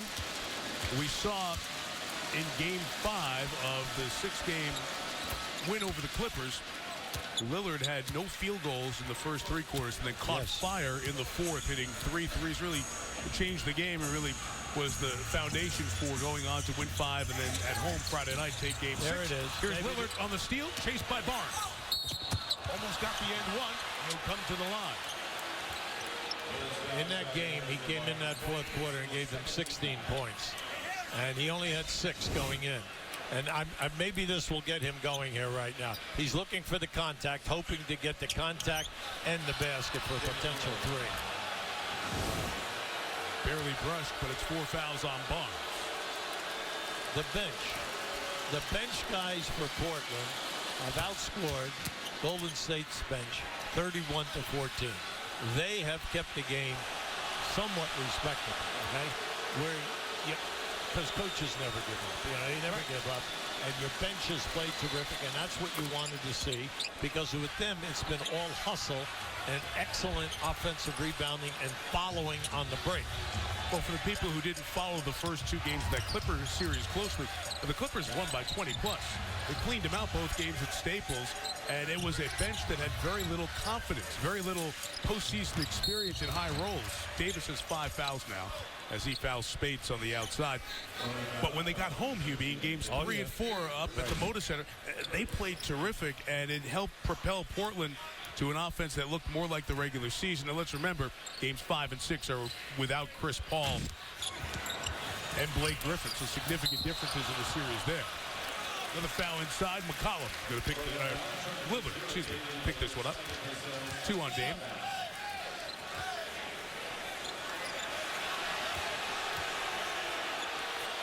Steve Kerr and the Warriors want that in the act of shooting. And it is not. Barbosa protected like a running back, like next door, like a Raider. Under his arm. I remember when he came to the United States and tried out, for the draft and everything. I was in Memphis and he came in. He only averaged 28 a game as a young player in the Brazilian Pro League. This guy could score ever since he's been a teenager.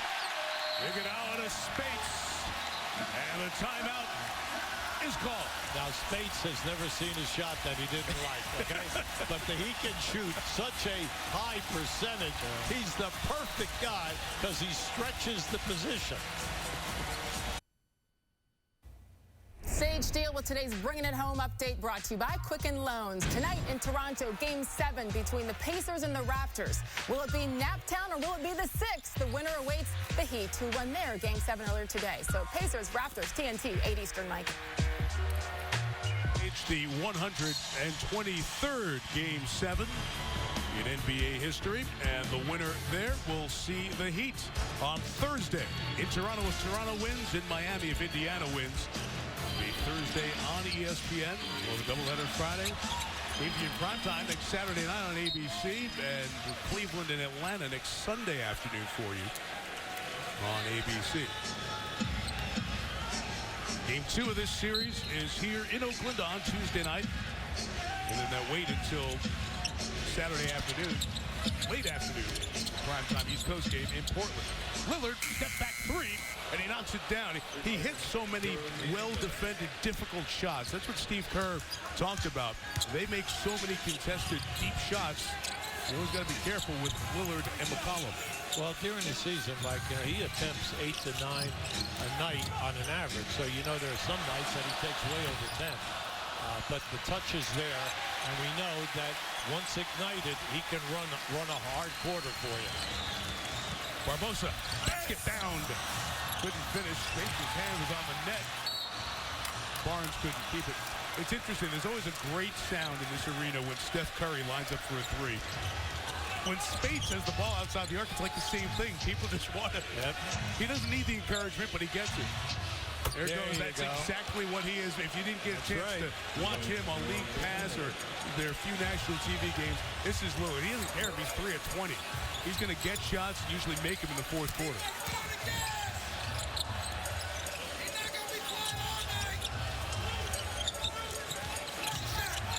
Barnes from 13. That was well run. That's a corner triangle like you run. The pass and the cut goes through. Then you have the screen by the center, and that opened up. That was well executed. Lillard drawing the attention. Harkless long on the 3, and Livingston's got the rebound here for the Warriors. Up 17. It's been as big as a 26-point edge. Iguodala getting inside. You heard the slap crab on the foul. Iguodala only 2 points. He'll come to the line. Just look at the size difference there, okay? Yeah. I mean, we're looking at a 6'3" guy playing a guy 6'7" with long arms, plenty of experience. I take you down in there. Well, I'm not worried because I'm going to get a shot up over the top of you. And that's what he did. He did it extremely well. He slowed down, baited the defender to get up, and then created the foul. Just watch, you're going to see as you take those, they go down inside, and you get the slap. Nice move by Iguodala. Talk about the acquisitions on this team and the pieces that fit so well in Livingston and Iguodala. Bob Myers, an incredible job with general manager as he and Steve Kerr have put this roster together. And I thought you said it, too, so well, Hubie. It goes back to that culture that's every level of this organization, from ownership to coaching to public relations to community relations. As Lillard is short, Harkless couldn't keep it inbounds. The culture is a sharing culture. There's not a lot of ego involved. And they didn't get the first or second pick. You always say to win the lottery. Oh, here's a 7th pick, 11th pick, 7th pick, and Green early in the second. And the skill set, the style, and that culture have come together for really one of the great basketball stories as they put last year and this year together. The main 3 players mean Curry, Thompson, and Green. They're your top 3. Well, a year ago, they only missed 10 games. This year, less than 10. Now, stop and think about that a second. How many teams that we know in this league that their top 3 guys have an attendance record like that? And that's what I always call it, your attendance. A little bit of teacher always left in you, right? Attendance. And their attendance and their great play. As a step-back take by McCollum is his 3rd field goal. And you talk about that attendance that has led to the 73 wins and the great attendance in this building. Sold out for the 179th straight time today. And they have a waiting list of 25,000. It means they better build like a 40,000-seat arena when they move to San Francisco in 2020. Time for today's Exist to Assist. It's brought to you by State Farm. Warriors up 17. 2 big guys who are left getting it done. Well, when you look at Green and Thompson today, 20 for Green and then also 33 for Thompson. But they both are helping one another get the assist. Now, when you look at the 9 assists by Green right here, Thompson, very quietly has 4 assists. But then you have to be able to, when you make the assist, that the guy will convert for you. And once again, they've taken advantage of the power game down and strong. Both of them having a sensational game. Green an assist shy of a triple-double. Thompson 2 points shy of his playoff career best. And almost took care of it right there on both ends. Blazers down 17. Lillard trying to get going here in the 4th here. Grab a 3. Rebound by Green. Well, the Portland bench is 14 for 20. They're shooting over 75%. Now, the starters for Portland are 18 for 63. That's 29%. Now, so when you talk, as a coaching staff, you break everything down tonight, tomorrow you go, you have your practices and everything. It's an easy thing. The main thing is, though, that you have to worry about the first group. Can you get better looks out of what you're running for Lillard and McCollum? Because it's really been a difficult struggle because of the athleticism that they keep rotating different kinds on both people. Davis gave the screen there. McCollum missed it. But Davis got the offensive board to keep the trip alive, and Lillard's pass, the length of Thompson, took that away. How many times today, especially in the first quarter, have we seen that? The deflection. The deflection. You think a guy's open, you make the pin, boop, up, all of a sudden they're going the other way. The length, the reach of the arm is amazing because not only do they do it with their feet, but they take up space with their arm. Beautiful behind-the-back passes. Thompson drew the attention, left it for Bogut, and now all 5 Golden State starters are in double figures.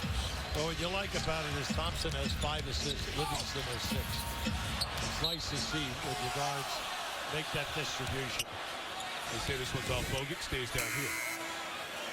Nice read. Very nice read. And you like what Bogut did. As soon as this man left him, he was moving to come to the front of the rim. 5 assists for Clay. Mentioned earlier, the 7-year terrific career Michael Thompson had. #1 pick in the Blazers. Of course, Bill Walton, the champion with the Blazers on Dr. Jack Ramsey's team in 77. As McCollum knocks down the shot. Luke Walton, who we heard all about those great Blazer days from his dad, sitting on that Golden State bench. But despite those ties, this is the first time these franchises have met in the postseason. Green on the take. And the foul is called as Davis gets knocked down. That's kind of odd to see. If you think about it, the Warriors obviously go back to the Philly days of 47, moving out west in 1963. The Blazers have been around for 46 years. And it's the first time they've met in the playoffs. It's just one of those oddities. They've both reached the playoffs in the same year, only 9 times out of that stretch.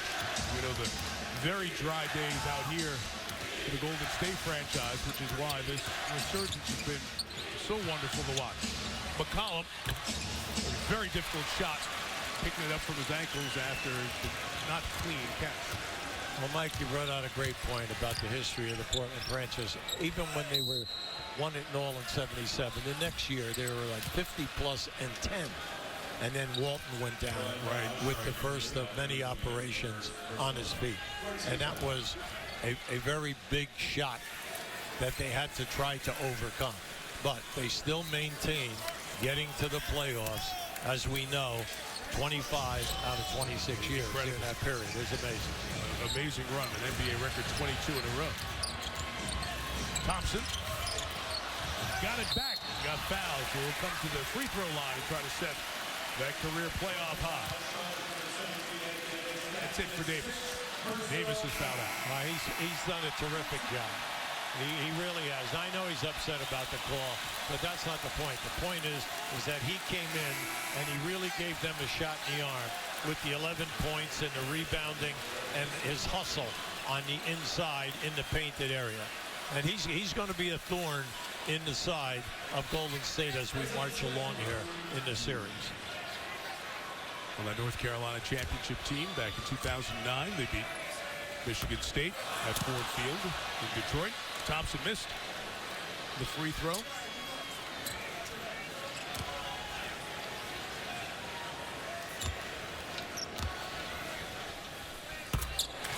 When you're in a game like this, playoff time, as you put your guys out there, when you're especially a good team like it, you want the execution. You do not want anyone to get sloppy. You don't want anybody to be playing tentatively.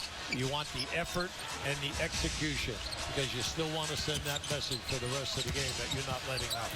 How about that? Yeah, Plumlee comes back in the game after Davis fouls out, and Bogut right there to send it back, his third block. Well, now Plumlee has a complaint. Now, he definitely did. All right, now just watch as he comes in there. Watch it right there.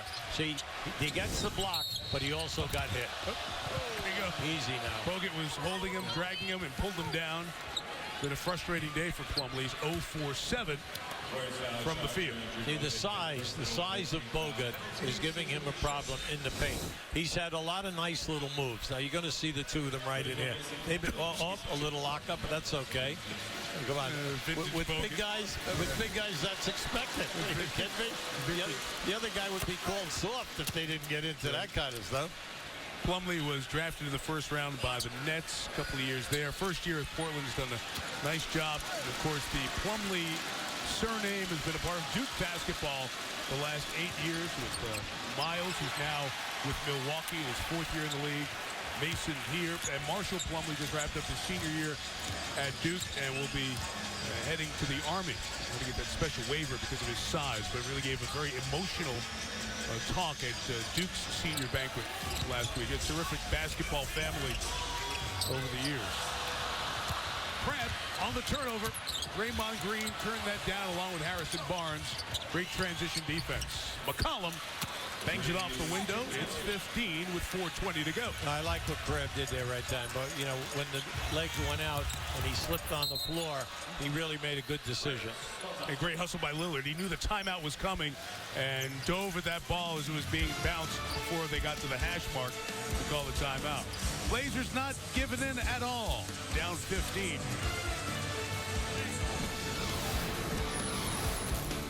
NBA playoffs on ABC. Hey, Terry, have a great series. You too. All right. Good luck.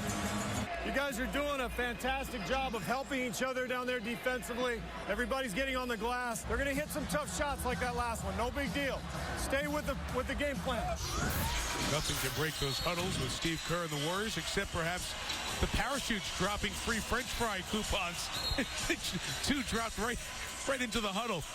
Draymond Green rebounded that and assisted it back to a fan over his shoulder, which is part of the Draymond theme here today. Still an assist shy of a triple-double. 4:11 to go. The lead is 15. And Green will take the three. 23 points for Draymond Green to go with a dozen boards and 9 assists. Look, before that shot, they made 5 threes in the first quarter, and then only 4 since then before that shot. total for the game. Nice pass from Plumlee. And Lillard will come to the line. Yeah, Plumlee's had a very solid game, except we know that the scoring has been tough with the 12 rebounds and the fact that he's got 5 assists. He's been looking and trying to get things done. He had 34 assists in that Clippers series. He led the team, led this Portland team in assists in that series. Mike, very seldom do you ever see a team have the small forward, Harrison Barnes, 12 rebounds, Draymond Green, 12 rebounds, Bogut, 12 rebounds. Right. You're starting 3 guys. Now, how many times has Harrison Barnes been mentioned here today?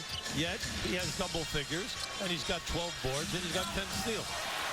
Livingston posting over Lillard. The Golden State's found a lot of things they can go to in this game, and Green will get that assist. So it is the triple-double for Draymond Green. 23, 12, and 10 assists. His second playoff triple-double.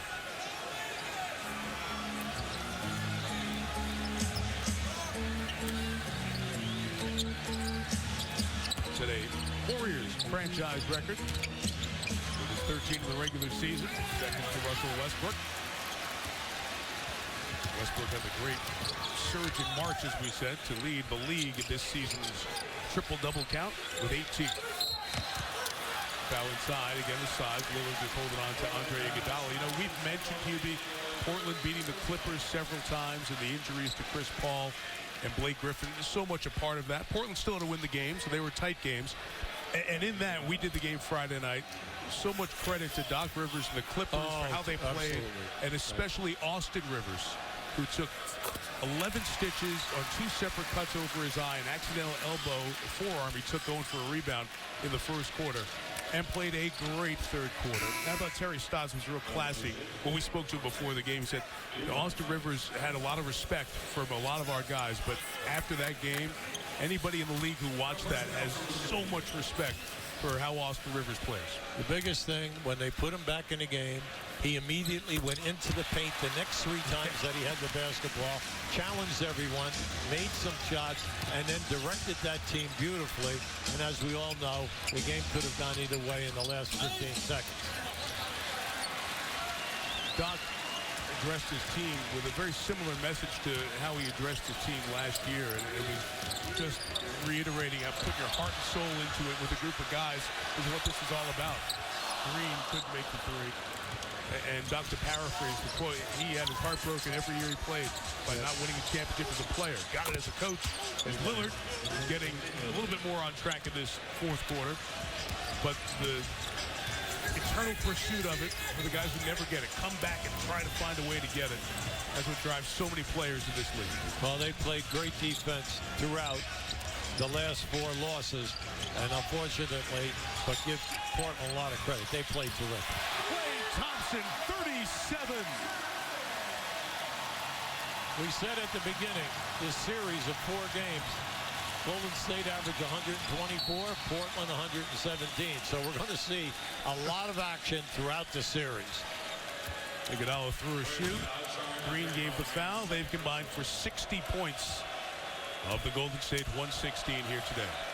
Well, Draymond Green just looked over at me and he wanted to know, how come you don't have my steal up there and my 2 blocks? Right? Well, isn't that because he has all those turnovers? Yeah. He has 2. He has 2. Well, he's had a perfect day.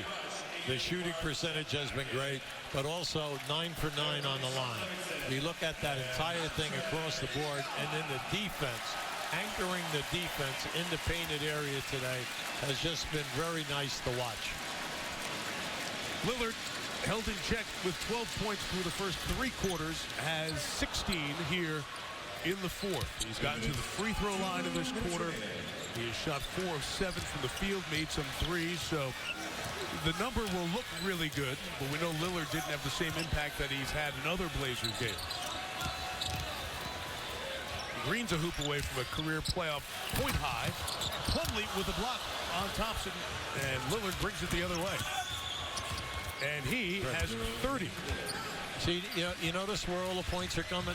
All the points are coming in transition. A lot of people are going to say, yeah, but that's garbage time. Wait a second. If they could have defended their defensive board in that first half, Mike, and gotten out in the open floor, Millard and McCollum would have gotten better looks at the bench. Well, let's see if that will change as we go along in the series. Brandon Rush had the deep miss. Lillard misses the outside shot. This kid who grew up in Oakland was such a proud product of this area, and his mom and his upbringing. Got, as Lisa told you, a whole bunch of tickets for the game. A tough game one. But he and the Blazers will be back in town for game 2. But they'll be down 1-0 in the series.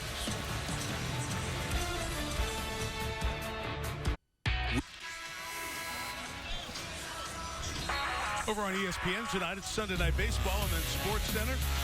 John Anderson, John Butchergrouse will have the NBA night recap, the hockey playoffs, and of course the baseball, the NFL draft wrap-up, which ended yesterday. So if you're Terry Stotts, you're down 0-1 in this series. What do you take away? What do you build on thinking about game 2 here? Well, first of all, your team has to understand you only had 1 day to prepare to play. They had 4 days off. It was very... In the first quarter, the quickness of Golden State was outstanding. Now, Thompson and Green overpowering. The defense in the first half, outstanding. All the bench people, they all did their jobs for Golden State. But I'm Portland, I take this away. If I can get this game up and down, if I can get the game more in transition, I know I can free up McCollum and Lillard. Whether you do them screens or staggered screens, after the break, you're getting mismatches. That must happen if they're going to get it done. Ian Clark scored for the Warriors. Luis Montero, the rookie out of Westchester Community College, just north of New York City, had the basket. And here's Pat Connaughton, that terrific 96-mile-an-hour fastballer from Notre Dame baseball days. Played in A-ball, drafted in the 4th round by the Orioles. But he can knock down that shot, too. He's a very good player for Mike Bray's team, as he was a 3rd-team All-ACC performer. Likely the final point to this one.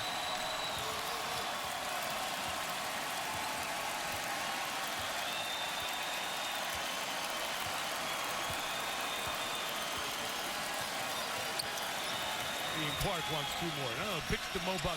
Space. He missed it, and that'll wrap it up. Big game from Thompson and Green. And game 1 to the champs.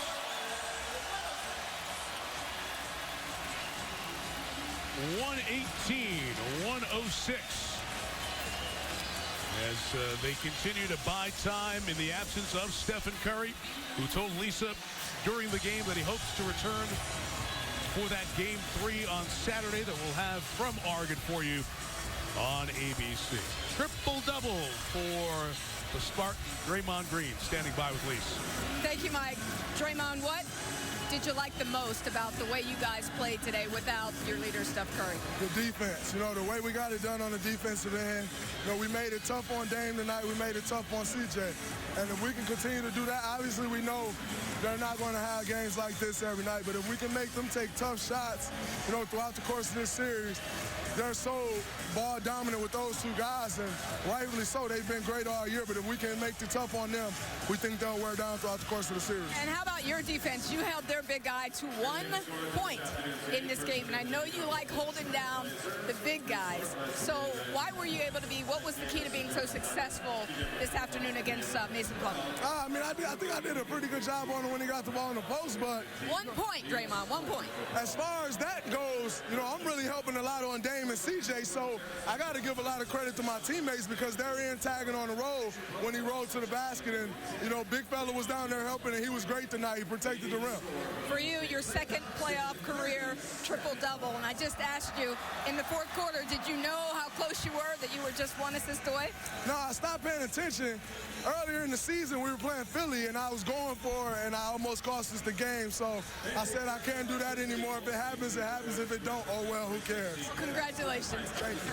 Mike, back to you. Yeah, that lesson was learned the hard way, and he remembers, but it's still part of a great season from such a wonderful player and a good young man as well. Draymond Green.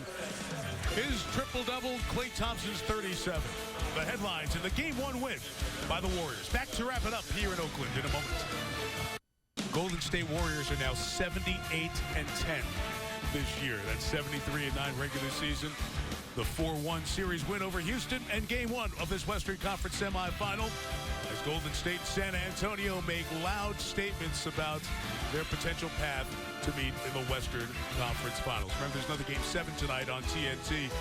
Toronto and Indiana. We have great action for you next weekend here on ABC, including Saturday night, Game 3 of this series, and then on Sunday afternoon, Cleveland and Atlanta. Thanks to Ed Fibishoff, our producer, Ken Dennis, our director, and our entire team. Local news coming up, or world news for many of you out here in the Bay Area. Stay tuned. Post-game, after-the-game coverage of the Warriors win with Hall of Famer Hubie Brown and Lisa Salters, Mike Tirico. Thanks for watching the home of the NBA Finals, ABC. Play again. Well, this is the beauty of having two Splash Brothers. With Steph out, Klay goes off. Toyota after the game right now. From ABC 7, this is Toyota After the Game.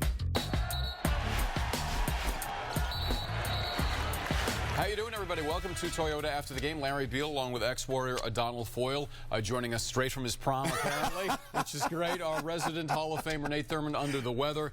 Without Steph Curry, Klay goes off. He goes for 37. Warriors play great defense and a triple-double from Draymond Green. I'll get your thoughts in just a moment. But first, straight out to Mike Schumann at Oracle with Draymond, who had a great game, Shu. All right, guys, as you mentioned, a triple-double today, and were you surprised how easily this game went in Game 1? No, it wasn't easy. You know, I think we did the necessary things to win the game, but it's never easy. You know, we could never really blow the game open. You know, we go up 24, and, you know, they're coming right back. That's a very smart ball club we're playing. You know, if you look at the turnovers, they had 9 turnovers all night. You know, and, you know, I think we did a great job on Dame and CJ. But it wasn't easy by any means. And I thought, too, with Damon and CJ, as you mentioned, that it would kind of square off at the backcourts, and it was more of a game of bigs. And turns out, though, your defense just shut them down on the backcourt. Man, I wouldn't necessarily say shut them down. We made them take tough shots, and they've been taking tough shots all year and knocking them down. They just weren't able to hit them tonight. So, you know, I think you got to give some credit to our defense. But, you know, one thing we also know is, you know, we're not going to hold Dame to 9 for 28 or whatever it was, and CJ to whatever it was. And that's not going to happen every game, but as long as we can continue to make them take tough shots, if they hit tough shots, you got to live with it. But as long as we're on every shot that they take, we can live with that. All right, you guys feel, I think, a little more comfortable now playing without Steph. It's almost like more of a team effort. Everybody gets involved. Absolutely, and that's, you know, that's credit to our team. You know, everybody steps up, you know, and that's how it's got to be. No one man is going to take, you know, do what Steph does for this team. Obviously, Klay's been great, you know, but Klay can still give us 33 when Steph's on the court, you know. So, you know, it's been good that we've been able to play without him, but, you know, we have to continue to get better, and, you know, hopefully he can get back sooner rather than later. All right, just dominated on the boards. Andrew Bogut, a career-high rebounds in this game, and held, I think, Plumlee to 0 points. So pretty tough down in the paint. Absolutely, and that's, you know, that's what we got to do. We got to hold the paint down, and, you know, we got to try to stop their 2 guys. If we can do that, somebody else beat you, then you got to live with that. But, you know, Bogut was definitely amazing tonight, and we're going to need that throughout the rest of the series. All right, foul trouble with the bigs early. Anderson Varejao came on and probably played his best game as a Warrior. Got tossed with 2 technicals going at it with Gerald Henderson, but got to love what he did today. Absolutely, he brought it. And, you know, that's a true professional. You know, he didn't play throughout the playoffs and really towards the end of the season. And he played last game, and he came out ready to play tonight, and he gave us a huge boost. And, you know, great for Andy because he stayed ready through no matter what. All right, you know you started something here.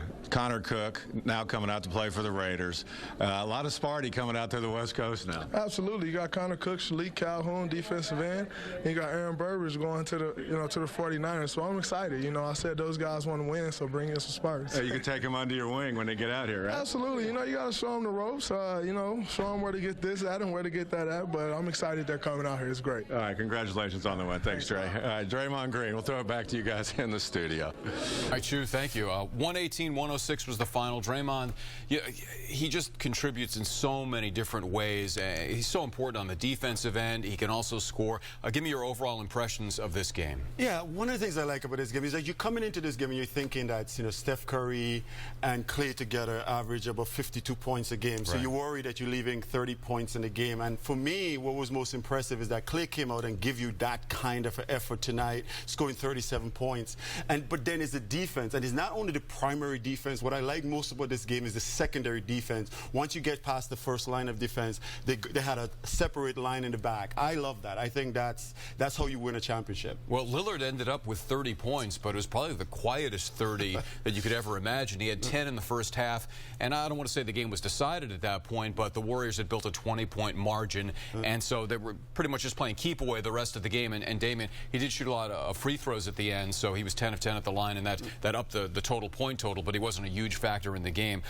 You started talking about Clay. Well, we'll talk about Lillard here, because obviously he's fired up when he comes back to play at home. I liken this to the kind of defense that NFL teams play on star wide receivers. You got the first line of defense, and in bracket coverage, you got a safety over the top. So there's always one guy, a guard, who's there. Then there's Bogut or Draymond. In this case, both of them converging on the ball. Right, they paid so much attention to him tonight. So not only do you have to beat your primary guy, there's a second guy that is helping. And then when you get to the basket, there's a big man right there to help. This was the best defense I've seen the Warriors played all year.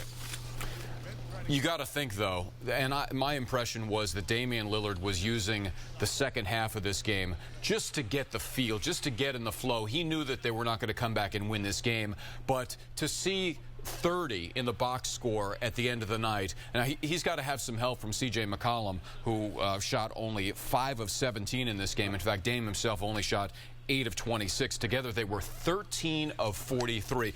If this duo, which averaged, I think, in the regular season around 45 points per game, if they're going to shoot 30% for this series, they're done. They'll get swept.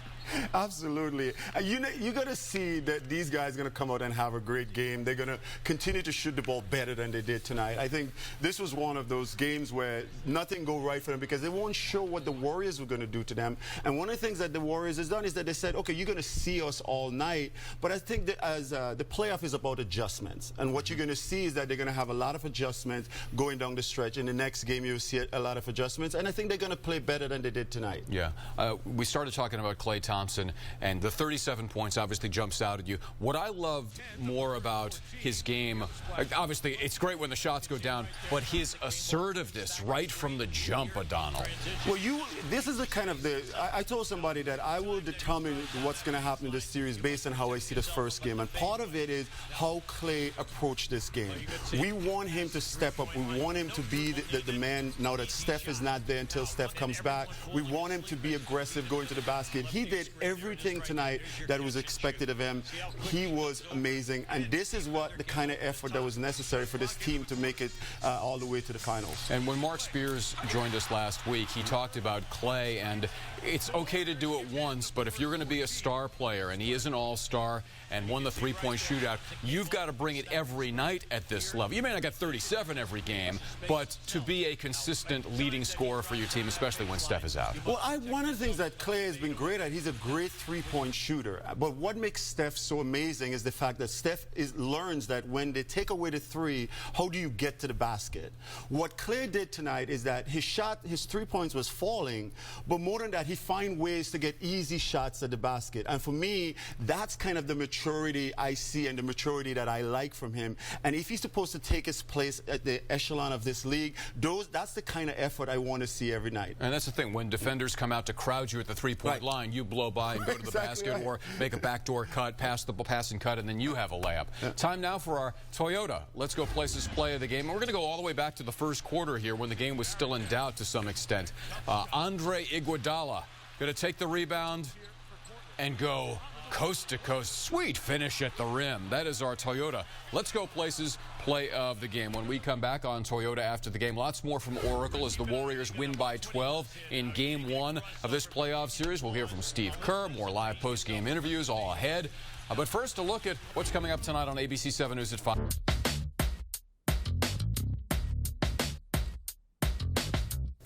Welcome back to Toyota after the game. The Warriors take Game 1 of this playoff series in round 2 with the Blazers, 118-106. Obviously, the Warriors had a big edge on the boards, 55-40. They shot it better. They defended better. They pretty much dominated in all phases of the game, and Steve Kerr will certainly take that. Time now for our Kaiser Permanente Thrive play of the game, and it's going to be a tribute to Draymond Green's game on both ends of the court because Draymond was fantastic here in this this game. I mean, you ask him to rebound, you ask him to do some more playmaking, but Steph is not out there, and he just brings it in all facets. I mean, what I like about Draymond Green is that he has this infectious passion that he brings to the game, and he does it at every end of the floor. I mean, he takes pride in playing defense. If you are a Warrior fan and you don't appreciate this guy and appreciate what he brings night in and night out, whether or not he's having a terrible game offensively, he's going to not make that get into the way of having a great game defensively. Yeah, the numbers are 23 points, 13 rebounds, 11 assists. And, you know, we're so used to him playing against bigger guys, and he was muscling up against Plumlee earlier in the game, had a steal and a couple of contests, and Plumlee was basically a non-factor, ended up with 1 point in the game, and they had to take him off the court. Right. I mean, he basically let them shut him down. They had to shut him down because of the kind of the focus that this team brought to this game tonight. I think that when you look back at this game, the thing that Steve Kerr is going to be happy about is that every single person came out with the intention of really wanting to play better defense as a team, and you see that from the very beginning all the way to the end. Yeah, that, by the way, was our Thrive play of the game, Kaiser Permanente. Go on offense to turn your bad habits into good ones at AskCoachCurry.com. Let's talk about Sean Livingston here for a second. There was a bizarre moment in this game involving Anderson Varejao. We'll get to that in just a moment. But Sean Livingston has been so solid in Curry's absence that I think, you know, it's easy to overlook him as well when we talk about some of the contributions. The slogan is strength in numbers, but Sean Livingston, he's putting up solid numbers and running the team without necessarily trying to look for his shot at all times. When your sixth man is coming off the bench and giving you and starting the game at a level that is so incredible, getting other people involved, his mid-range jump shot is insane, and he's been doing it at so many ends of the floor as he drives to the basket. I just love the versatility. And as a coach, how amazing it is that you can go to your bench and find a player and say, hey, you know, we want you to start instead of the best player in the league. I mean, that is insane. You don't get to do that. Yeah. And again, you know, this is a guy he came back from a horrific knee injury, and you don't see a huge drop-off. In fact, not that I'm delirious or anything, because we obviously want Steph back, but defensively, because of his length at 6'7" and the long arms, he causes problems for other players, and maybe that's part of the reason why Damian Lillard struggled in this game. All right, want to get to Steve Kerr moments ago at the podium at Oracle. There's not many guys in the league who could chase Damian Lillard around for 37 minutes. And score 37 points too. I mean, that's Clay is a tremendous two-way player, and that was a really amazing night for him in terms of just his all-around play. And obviously, we got a lot of really good performances from people, but that's a big burden to have to play both ways like that. And he was awesome. Steve, I don't know if you saw anything over the last few games, if you heard anything over the last few games, but have you gotten a sense that this team is coming together to compensate for the absence of Steph, and that's making you guys play so well, the fact that he's not there? Yeah, I think it helped us to have to play most of the Houston series without Steph in terms of preparing for this one. I think we just got into a good groove, kind of games 4 and 5 against Houston, and that carried over tonight. Our guys have an understanding of what we're trying to accomplish, how we have to play without Steph. Was anything said by any of the guys along the way, again, not necessarily just today, but within the last few games, anything said, anything done to sort of say, Steph's not here, we got to step it up? I didn't hear it, but I guarantee you Draymond said it at some point. Steve, Bogut with 3 block shots, Draymond with 2. Couple real early, and sometimes with block shots even symbolically important. Just there definitely seemed to be a little bit of a factor that where Portland was maybe a little less than willing to go in the lane sometimes with those 2 guys there. Well, I mean, defense is the key against these guys. They're a tremendous offensive team. They have a great system. They're hard to guard, and they spread you out so much with their shooting that there's a lot of open lanes. So anytime we can close the paint and still close out and get out to shooters, or block a shot. Obviously, it's a huge help, but it's going to be tough guarding these guys this whole series. They're really good. Steve, back to Draymond specifically. It's hard to imagine that he can ratchet his intensity up more than it is on a daily basis, but have you sensed that from him? That, I mean, he came out, it seemed like he was jawing right away and really seemed intense right from the get-go today. Kind of like the last 88 games that we've played. Draymond is always emotionally invested. I think what's happened with Draymond is he's turned the corner now in terms of his decision-making. You know, without Steph, our margin for error is smaller, obviously, and we cannot turn the ball over and get away with it. And Draymond understands that. The one game we lost against Houston, he had 7 turnovers. The 4 that we won, I think a couple he had 0. And then the other 2 he had one or two. Tonight he had 2. I mean, you know, that's the difference.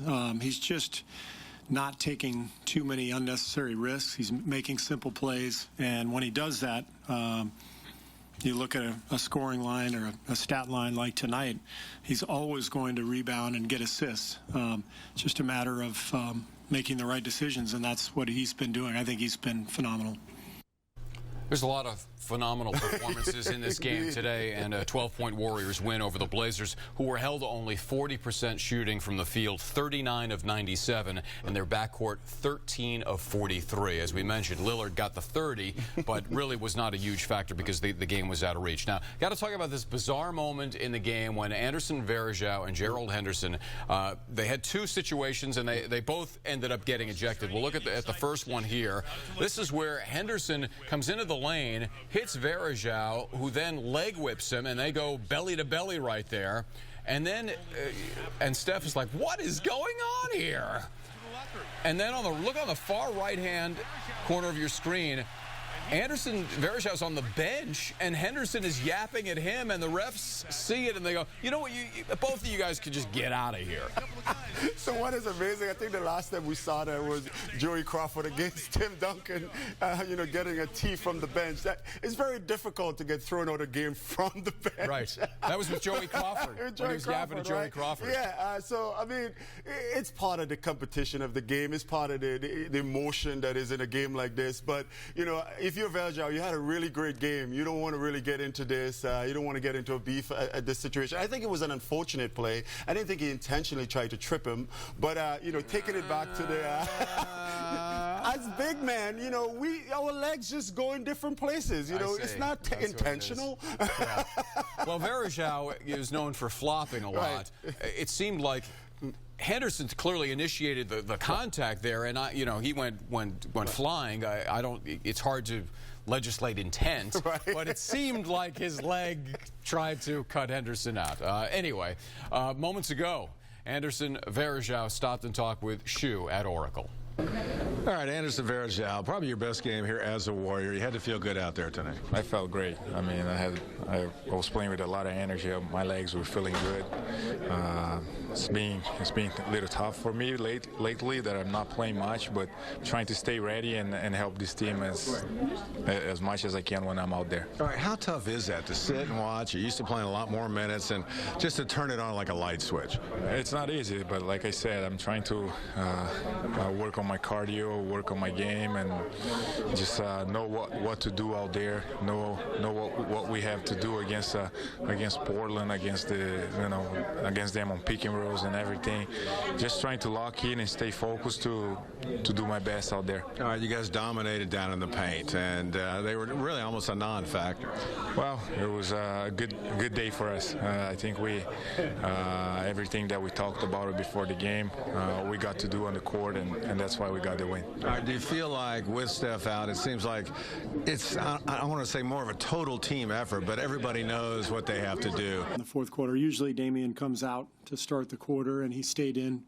He got going. He hit some tough shots. He hit a really tough baseline 3. And then he hit another one coming off a high screen, maybe a couple of them. But he's a great player. I mean, he's going to score. And we just have to make him work for every point. I thought we did that tonight. You know, he still had 30 points. But that's why he is who he is. Turnovers have played a pretty big key in while you played them before. Were you happy with how the team controlled the ball tonight? Yeah, 12 turnovers, and I believe the game we lost up in Portland, we had 13 in the second quarter alone. So that can pretty much tell you everything you need to know. We're playing against a team that is really smart, that makes adjustments, and that doesn't turn the ball over themselves. They had 9 tonight. So that has to continue for us. You know, we can't have a big gap in terms of the disparity in turnovers. So as long as we take care of it like we did tonight and move the ball, we're confident we can score enough points to win. Last one over here on the right. Andy Farello from the Sacramento Bee. Coach, can you talk about the size advantage that you guys had in the backcourt and how important that was in terms of controlling their 2 great guards in the Well, I mean, I think, you know, one of the strengths of our team is our length on the wings with Andre and Clay and Sean Livingston. And then we get, you know, Harrison and Draymond switching out on those guys sometimes. I thought our guys did a good job just in terms of making everything difficult.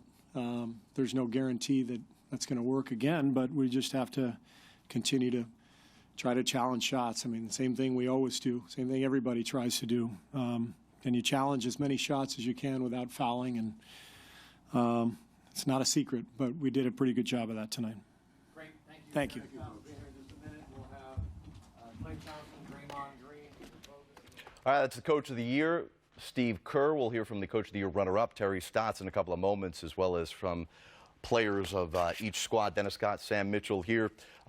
Hearing a lot from Coach about, you know, what his players were able to bring to the table, also some different looks with Anderson Varejao instead of Festus Ezeli. What do you take most from what you hear from what Steve Kerr just said? Well, staying in the moment and being, being able to communicate with his players and understand the moment. So a lot of times, you saw last year when David Lee was leaving after winning the championship, a lot of times guys really want to play in this moment, play in the playoffs, but coaches have to be able to push that button and explain to guys, this is not your series, this is not your moment, but you got to stay ready because I'm going to need you down the road. And one of the things, too, with Draymond Green, such a vocal leader, and making sure it's not just empty words and lip service, that it can translate onto the court. But, Jared, it's not the words, it's the action behind the words. Draymond Green says all the right things, but more important, he does all the right things.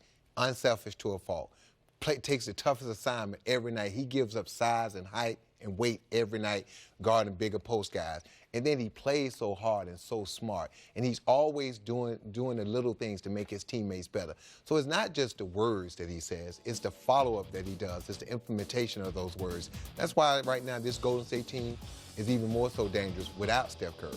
Draymond Green, his second career playoff triple-double tonight after 13 in the regular season. We'll hear from Draymond Green and Klay Thompson at the podium, as well as Terry Stotts. And hope to hear from the backcourt of the Blazers, Damian Lillard and C.J. McCollum as well, as it's a big win for Golden State. In fact, the 4th time this playoffs they've won by double digits. More from the podium next.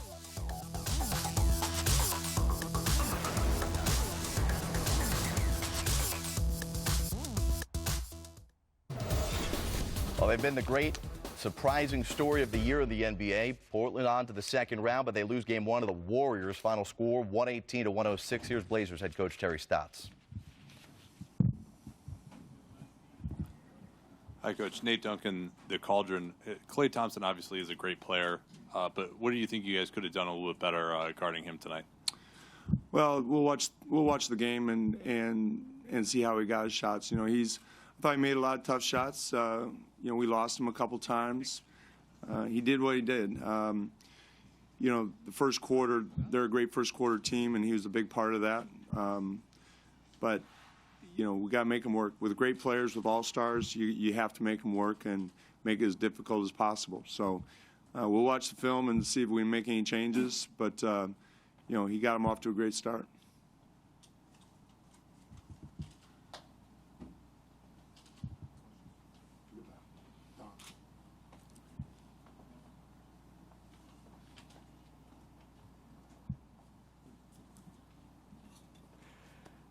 Mike Richmond, the Oregonian.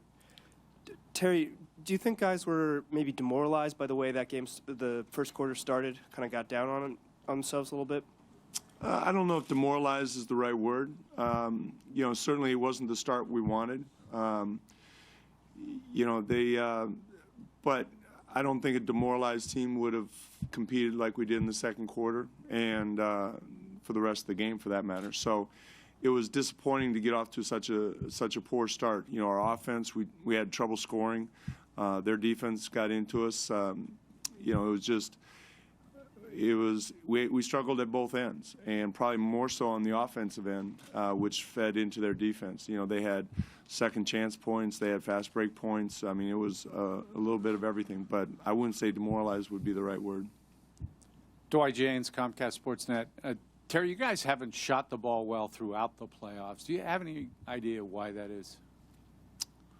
You know, it's usually a little bit of both. It's, you know, the defense. Clippers are a good defensive team. Warriors are a good defensive team.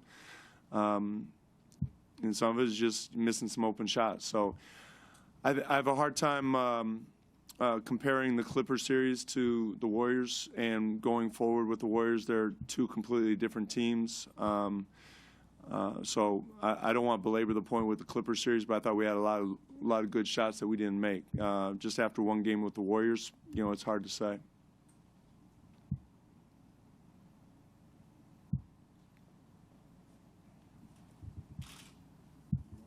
Terry, when they go small, they still have a lot of size on the court, 6'7", Sean Livingston, all that. Is that what makes that lineup so difficult, that they're kind of similar across the board, height-wise? It's a challenge. You know, I actually think we did all right against that lineup. But yeah, you know, they can post their guards. Their versatility is their strength. When you have guys like Iguodala and Livingston, and even Klay Thompson, Draymond Green, who can guard multiple positions and can attack you in different ways offensively, it can be pretty effective. Dave Del Grande from Sports Exchange. The Clippers series obviously started poorly for you guys as well, but you were able to bounce back real effectively there. Can you turn that into a positive here? Yeah, it's, I said something similar to that to the team, is that, you know, we got beat pretty soundly in Game 1 against the Clippers, and we made some adjustments. We played a little bit better and got better as the series went along, and we need to do the same thing. So we'll watch the video, see what we can come up with for Game 2, but there's no question that we have to play better and learn from Game 1, like we did with the Clippers.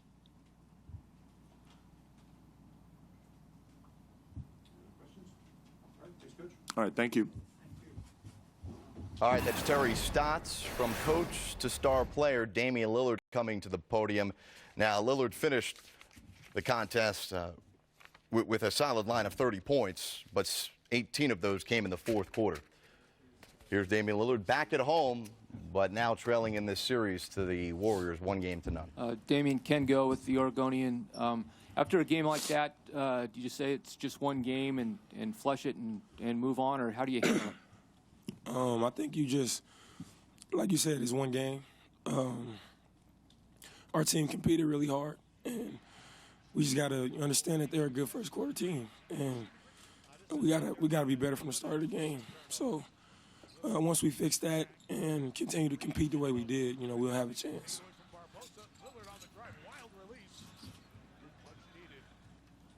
Hey, Damon. Phil Barber, Santa Rosa Press, Democrat. Is there any sense that Steph Curry's not playing now? He might be playing at any time. This might be an opportunity slipping away when he's not on the court? Well, we can't look at it that way. It's they're an elite team either way, and they showed that tonight. So, like I said, we got to go watch film. We got to make corrections and come back and be ready to play a full game in 48 minutes.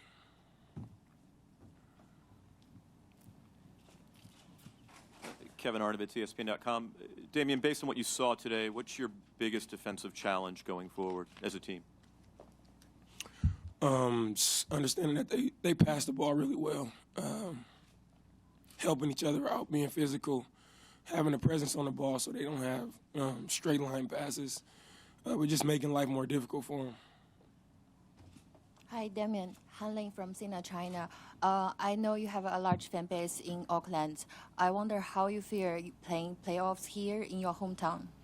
It's an honor, and a lot of my family and friends here have an opportunity to see me play at the highest stage. I just want to enjoy it. I'm glad to be here with my team and had a chance to continue playing. Dame, you've had to grind it to get buckets this playoffs. Do you feel like you got a rhythm towards the end there? Yeah, it was. Our bigs did a great job setting screens. Even early in the game, I got some looks that I usually would have made that I didn't knock down. So next game, I look forward to the challenge again. At this point in the season, all that matters is winning. You either win or you lose. You advance or you go home. And at this point, we just trying to, fix things and make sure that our season keeps going. I got one more. Dame, what'd you say to your grandfather? Did you miss his party? Excuse me? Back over here. How'd you make it up to your grandfather since you didn't get his birthday party? Yeah, I actually did make it. We got in town in time. I was able to, to get up there, say some words, tell him how much I appreciated him. And, a lot of people don't live to see 80, so it's a blessing to have a grandfather this long, especially, the kind that I had. And for him to, not only be able to have me at his party, but to be able to come to this game. Damon, Casey Holdahl, Trailblazers.com. You and CJ had a bit of a rough start shooting. How important is it for you guys to have good games, particularly early on? And are you sick? It's huge for us. We score a lot of points for the team. That gives us our best chance to win games, especially against a team that can fill it up like them. And, we just got to be better. I got some looks that I need to make. CJ did as well. And, we just got to be better offensively if we want to have a chance against this team. And, I've been battling a little bit of a chest cold for the last couple of days.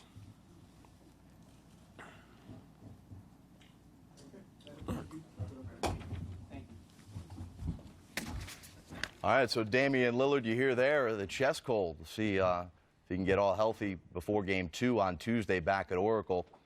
We switch it up, go back to the Warriors side of things. Andrew Bogut is going to the podium for Golden State. And guys, Bogut had a huge impact, as he always does, on the defensive end. Some big blocks early on. The rim protector, protecting Pate Sam, he was the main reason why that defense got out to a fast start. Yeah, and those guys are unselfish to a fault. You think about something. A guy that has this type of impact in one game and may not play the next, but he's still ready to play when called upon. 10 points, 12 rebounds, 3 block shots for Andrew Bogut.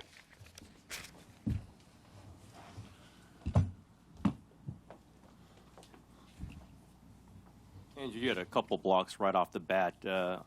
Every play is a statement, but did you feel like those, maybe especially the one on Plumlee, was sending out some kind of signal to them that lane's going to be a little bit close in this game? I don't think it was a signal. I think it's just our team defense was sensational in the first half, and my job as a part of that is when guys cut behind or roll, is to make the finish tough inside, and I blocked some shots that way. But it definitely swung some momentum our way in the first quarter, and we just made them work as hard as possible for all their baskets. So if we can continue to do that, Dame and their guards do a great job of getting to the basket. If I'm there and contesting it and they make a couple, so be it. Andrew, over to your right. Yeah. Much has been made about you guys not having a smaller margin of error when Steph is not around. How does that play into your defensive mindset coming into a game? It's huge. We made a sticking point before the Houston series during the Houston series when Steph went down. That we have to be, very engaged defensively. We can't have those slip-ups we had in the regular season because we're missing 30 points a game. So to replace that is very tough. And we understood that if we commit defensively into the game plan that coaches put forward and have a lot of effort defensively, it takes pressure off our offense and gives us a chance to win ball games. Andrew, how much of what we've seen now for the last few games is a team that has been very conscious that it needs to step up, that it doesn't have the same margin of error as before because of Steph not being there? We've spoken about it, but in saying that, we have proud guys in the locker room. We have guys that have been doubted throughout their career coming off the bench for us and playing big minutes. We have guys that have been stars on their team. It's a beautiful thing to see, and we still have a lot of work to do, but at different points through last season and this season, coaches rested guys, in key matchups sometimes. He's rested guys, and we've had injuries, and we didn't have a head coach for a matter of months, and I think that all helps us to be even tougher in a situation like this because we've been there and done that.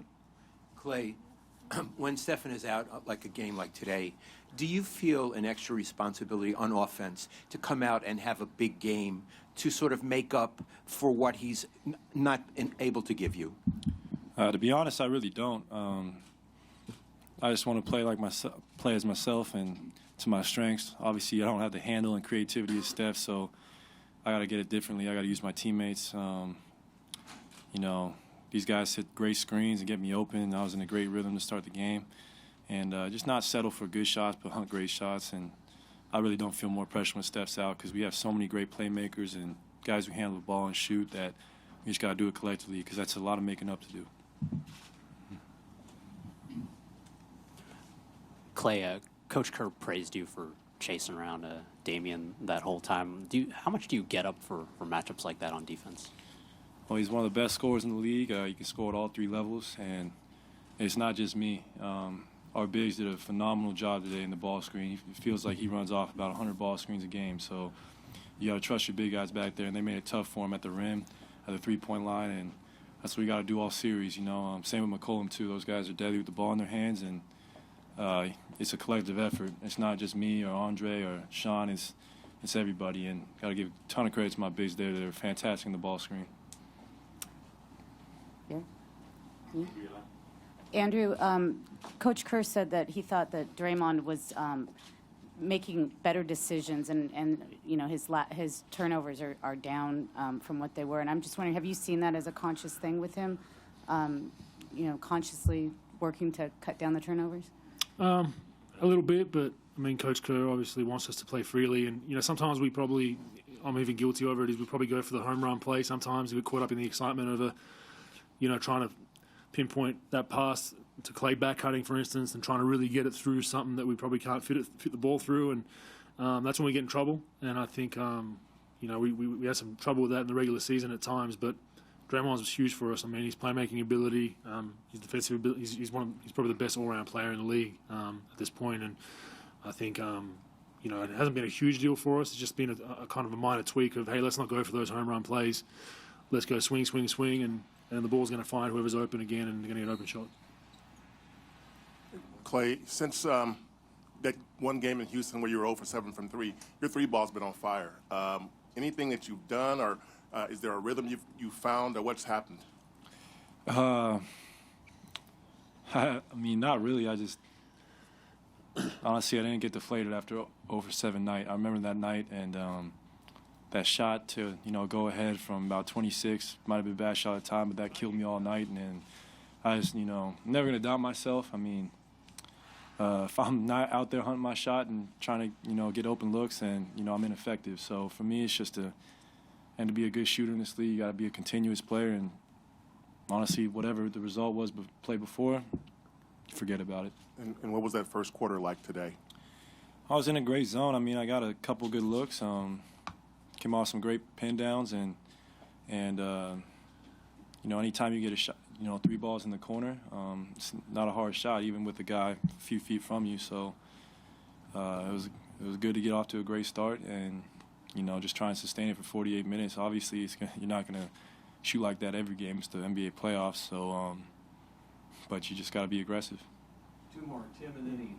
Clay, what is it like when you were seeing Andrew and Draymond dominate in the middle like they were, and maybe Draymond might have been saying some things to some Portland players? Does that kick it into gear for everybody? Oh, yeah. I mean, the whole year, Steph, our backcourt, we get a lot of attention, but people don't realize how good our front court is, and it's the best defensive front court in the NBA, and I've seen it in a long time. With those two out there, it makes it tough for teams to finish at the rim, and both are great communicators out there, make my job easy, and so it's easy.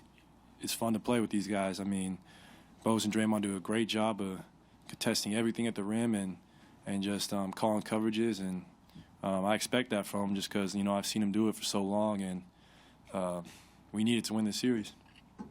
Clay, related to the question about looking for your shot, I've noticed you recently in practice sort of shooting from the logo. Is that something that you've been doing all the time, or are you trying to expand your range further recently?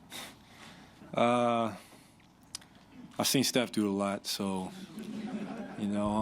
just trying to be like him. But those are shots that I don't really want to take that much during the game, but if you make 5 or 6 in a row and you feel your guys off you, I mean, I don't mind hoisting up one a game. If it goes in, I'll live with it, but I mean, these guys see me take plenty of bad shots, so I can't be taking any more. So I'll take maybe one of those a game, but why not practice it, you know?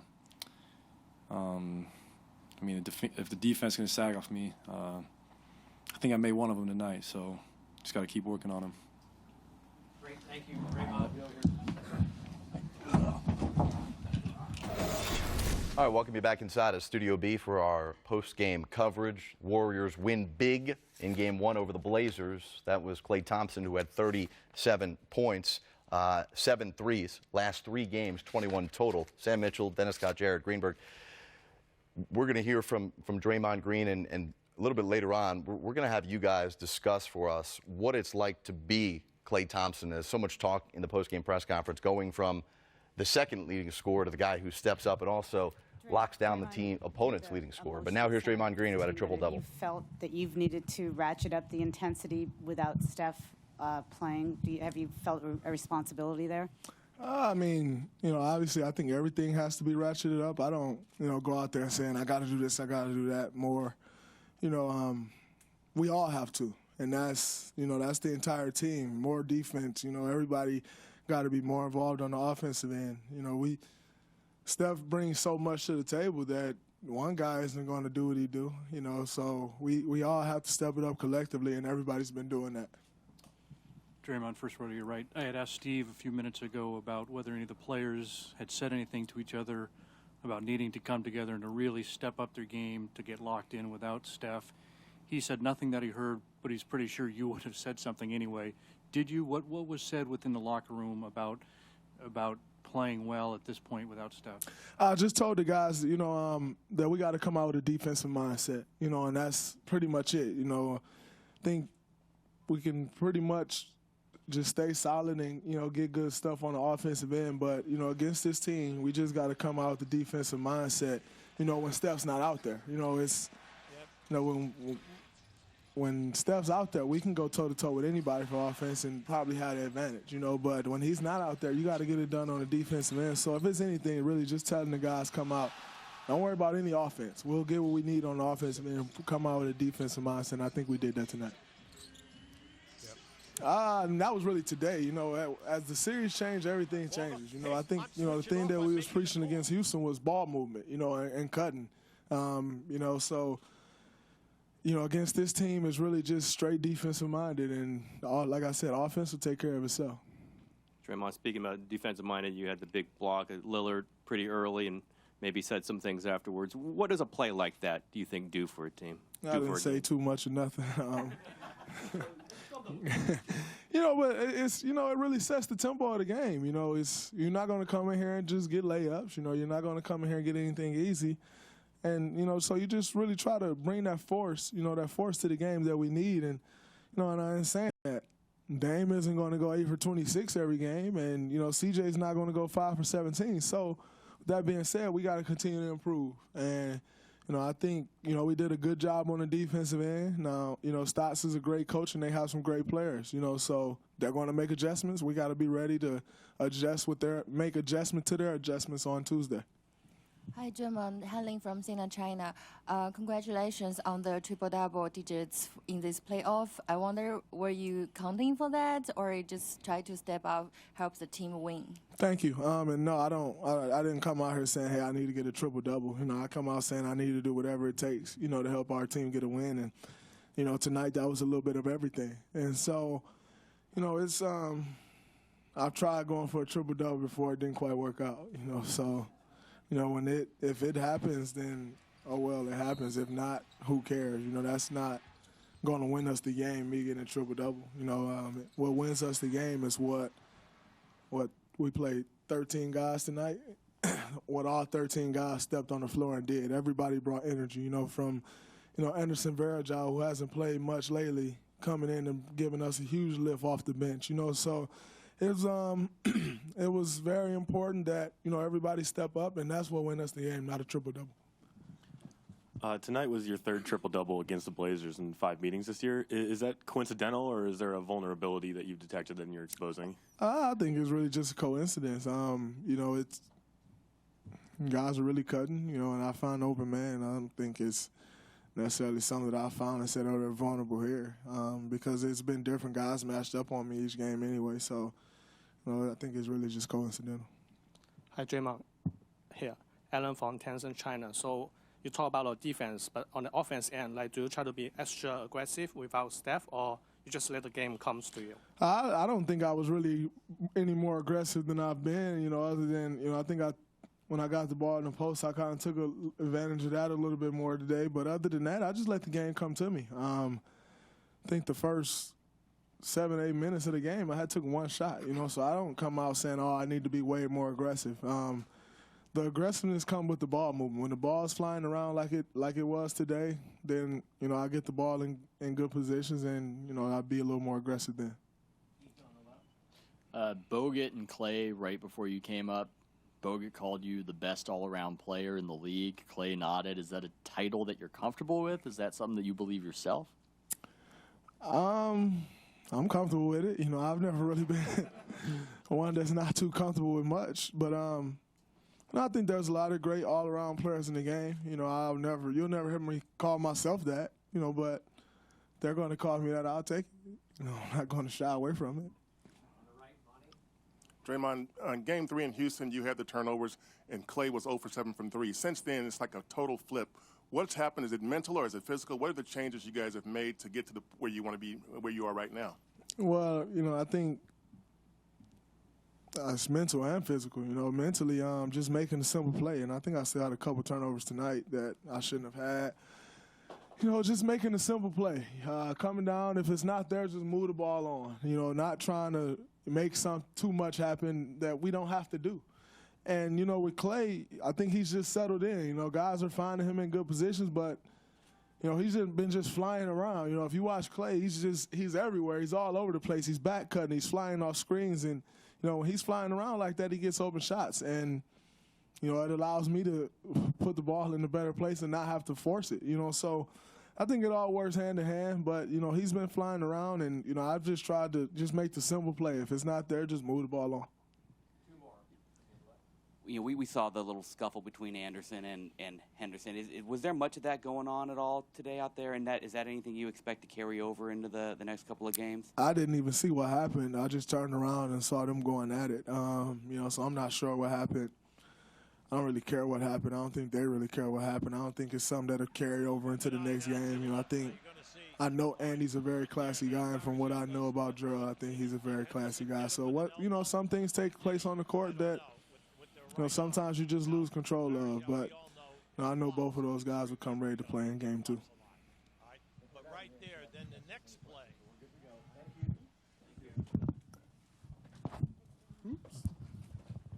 All right, much more analysis coming from Oracle after the Warriors' Game 1 victory coming up in just a couple of moments. We'll break down the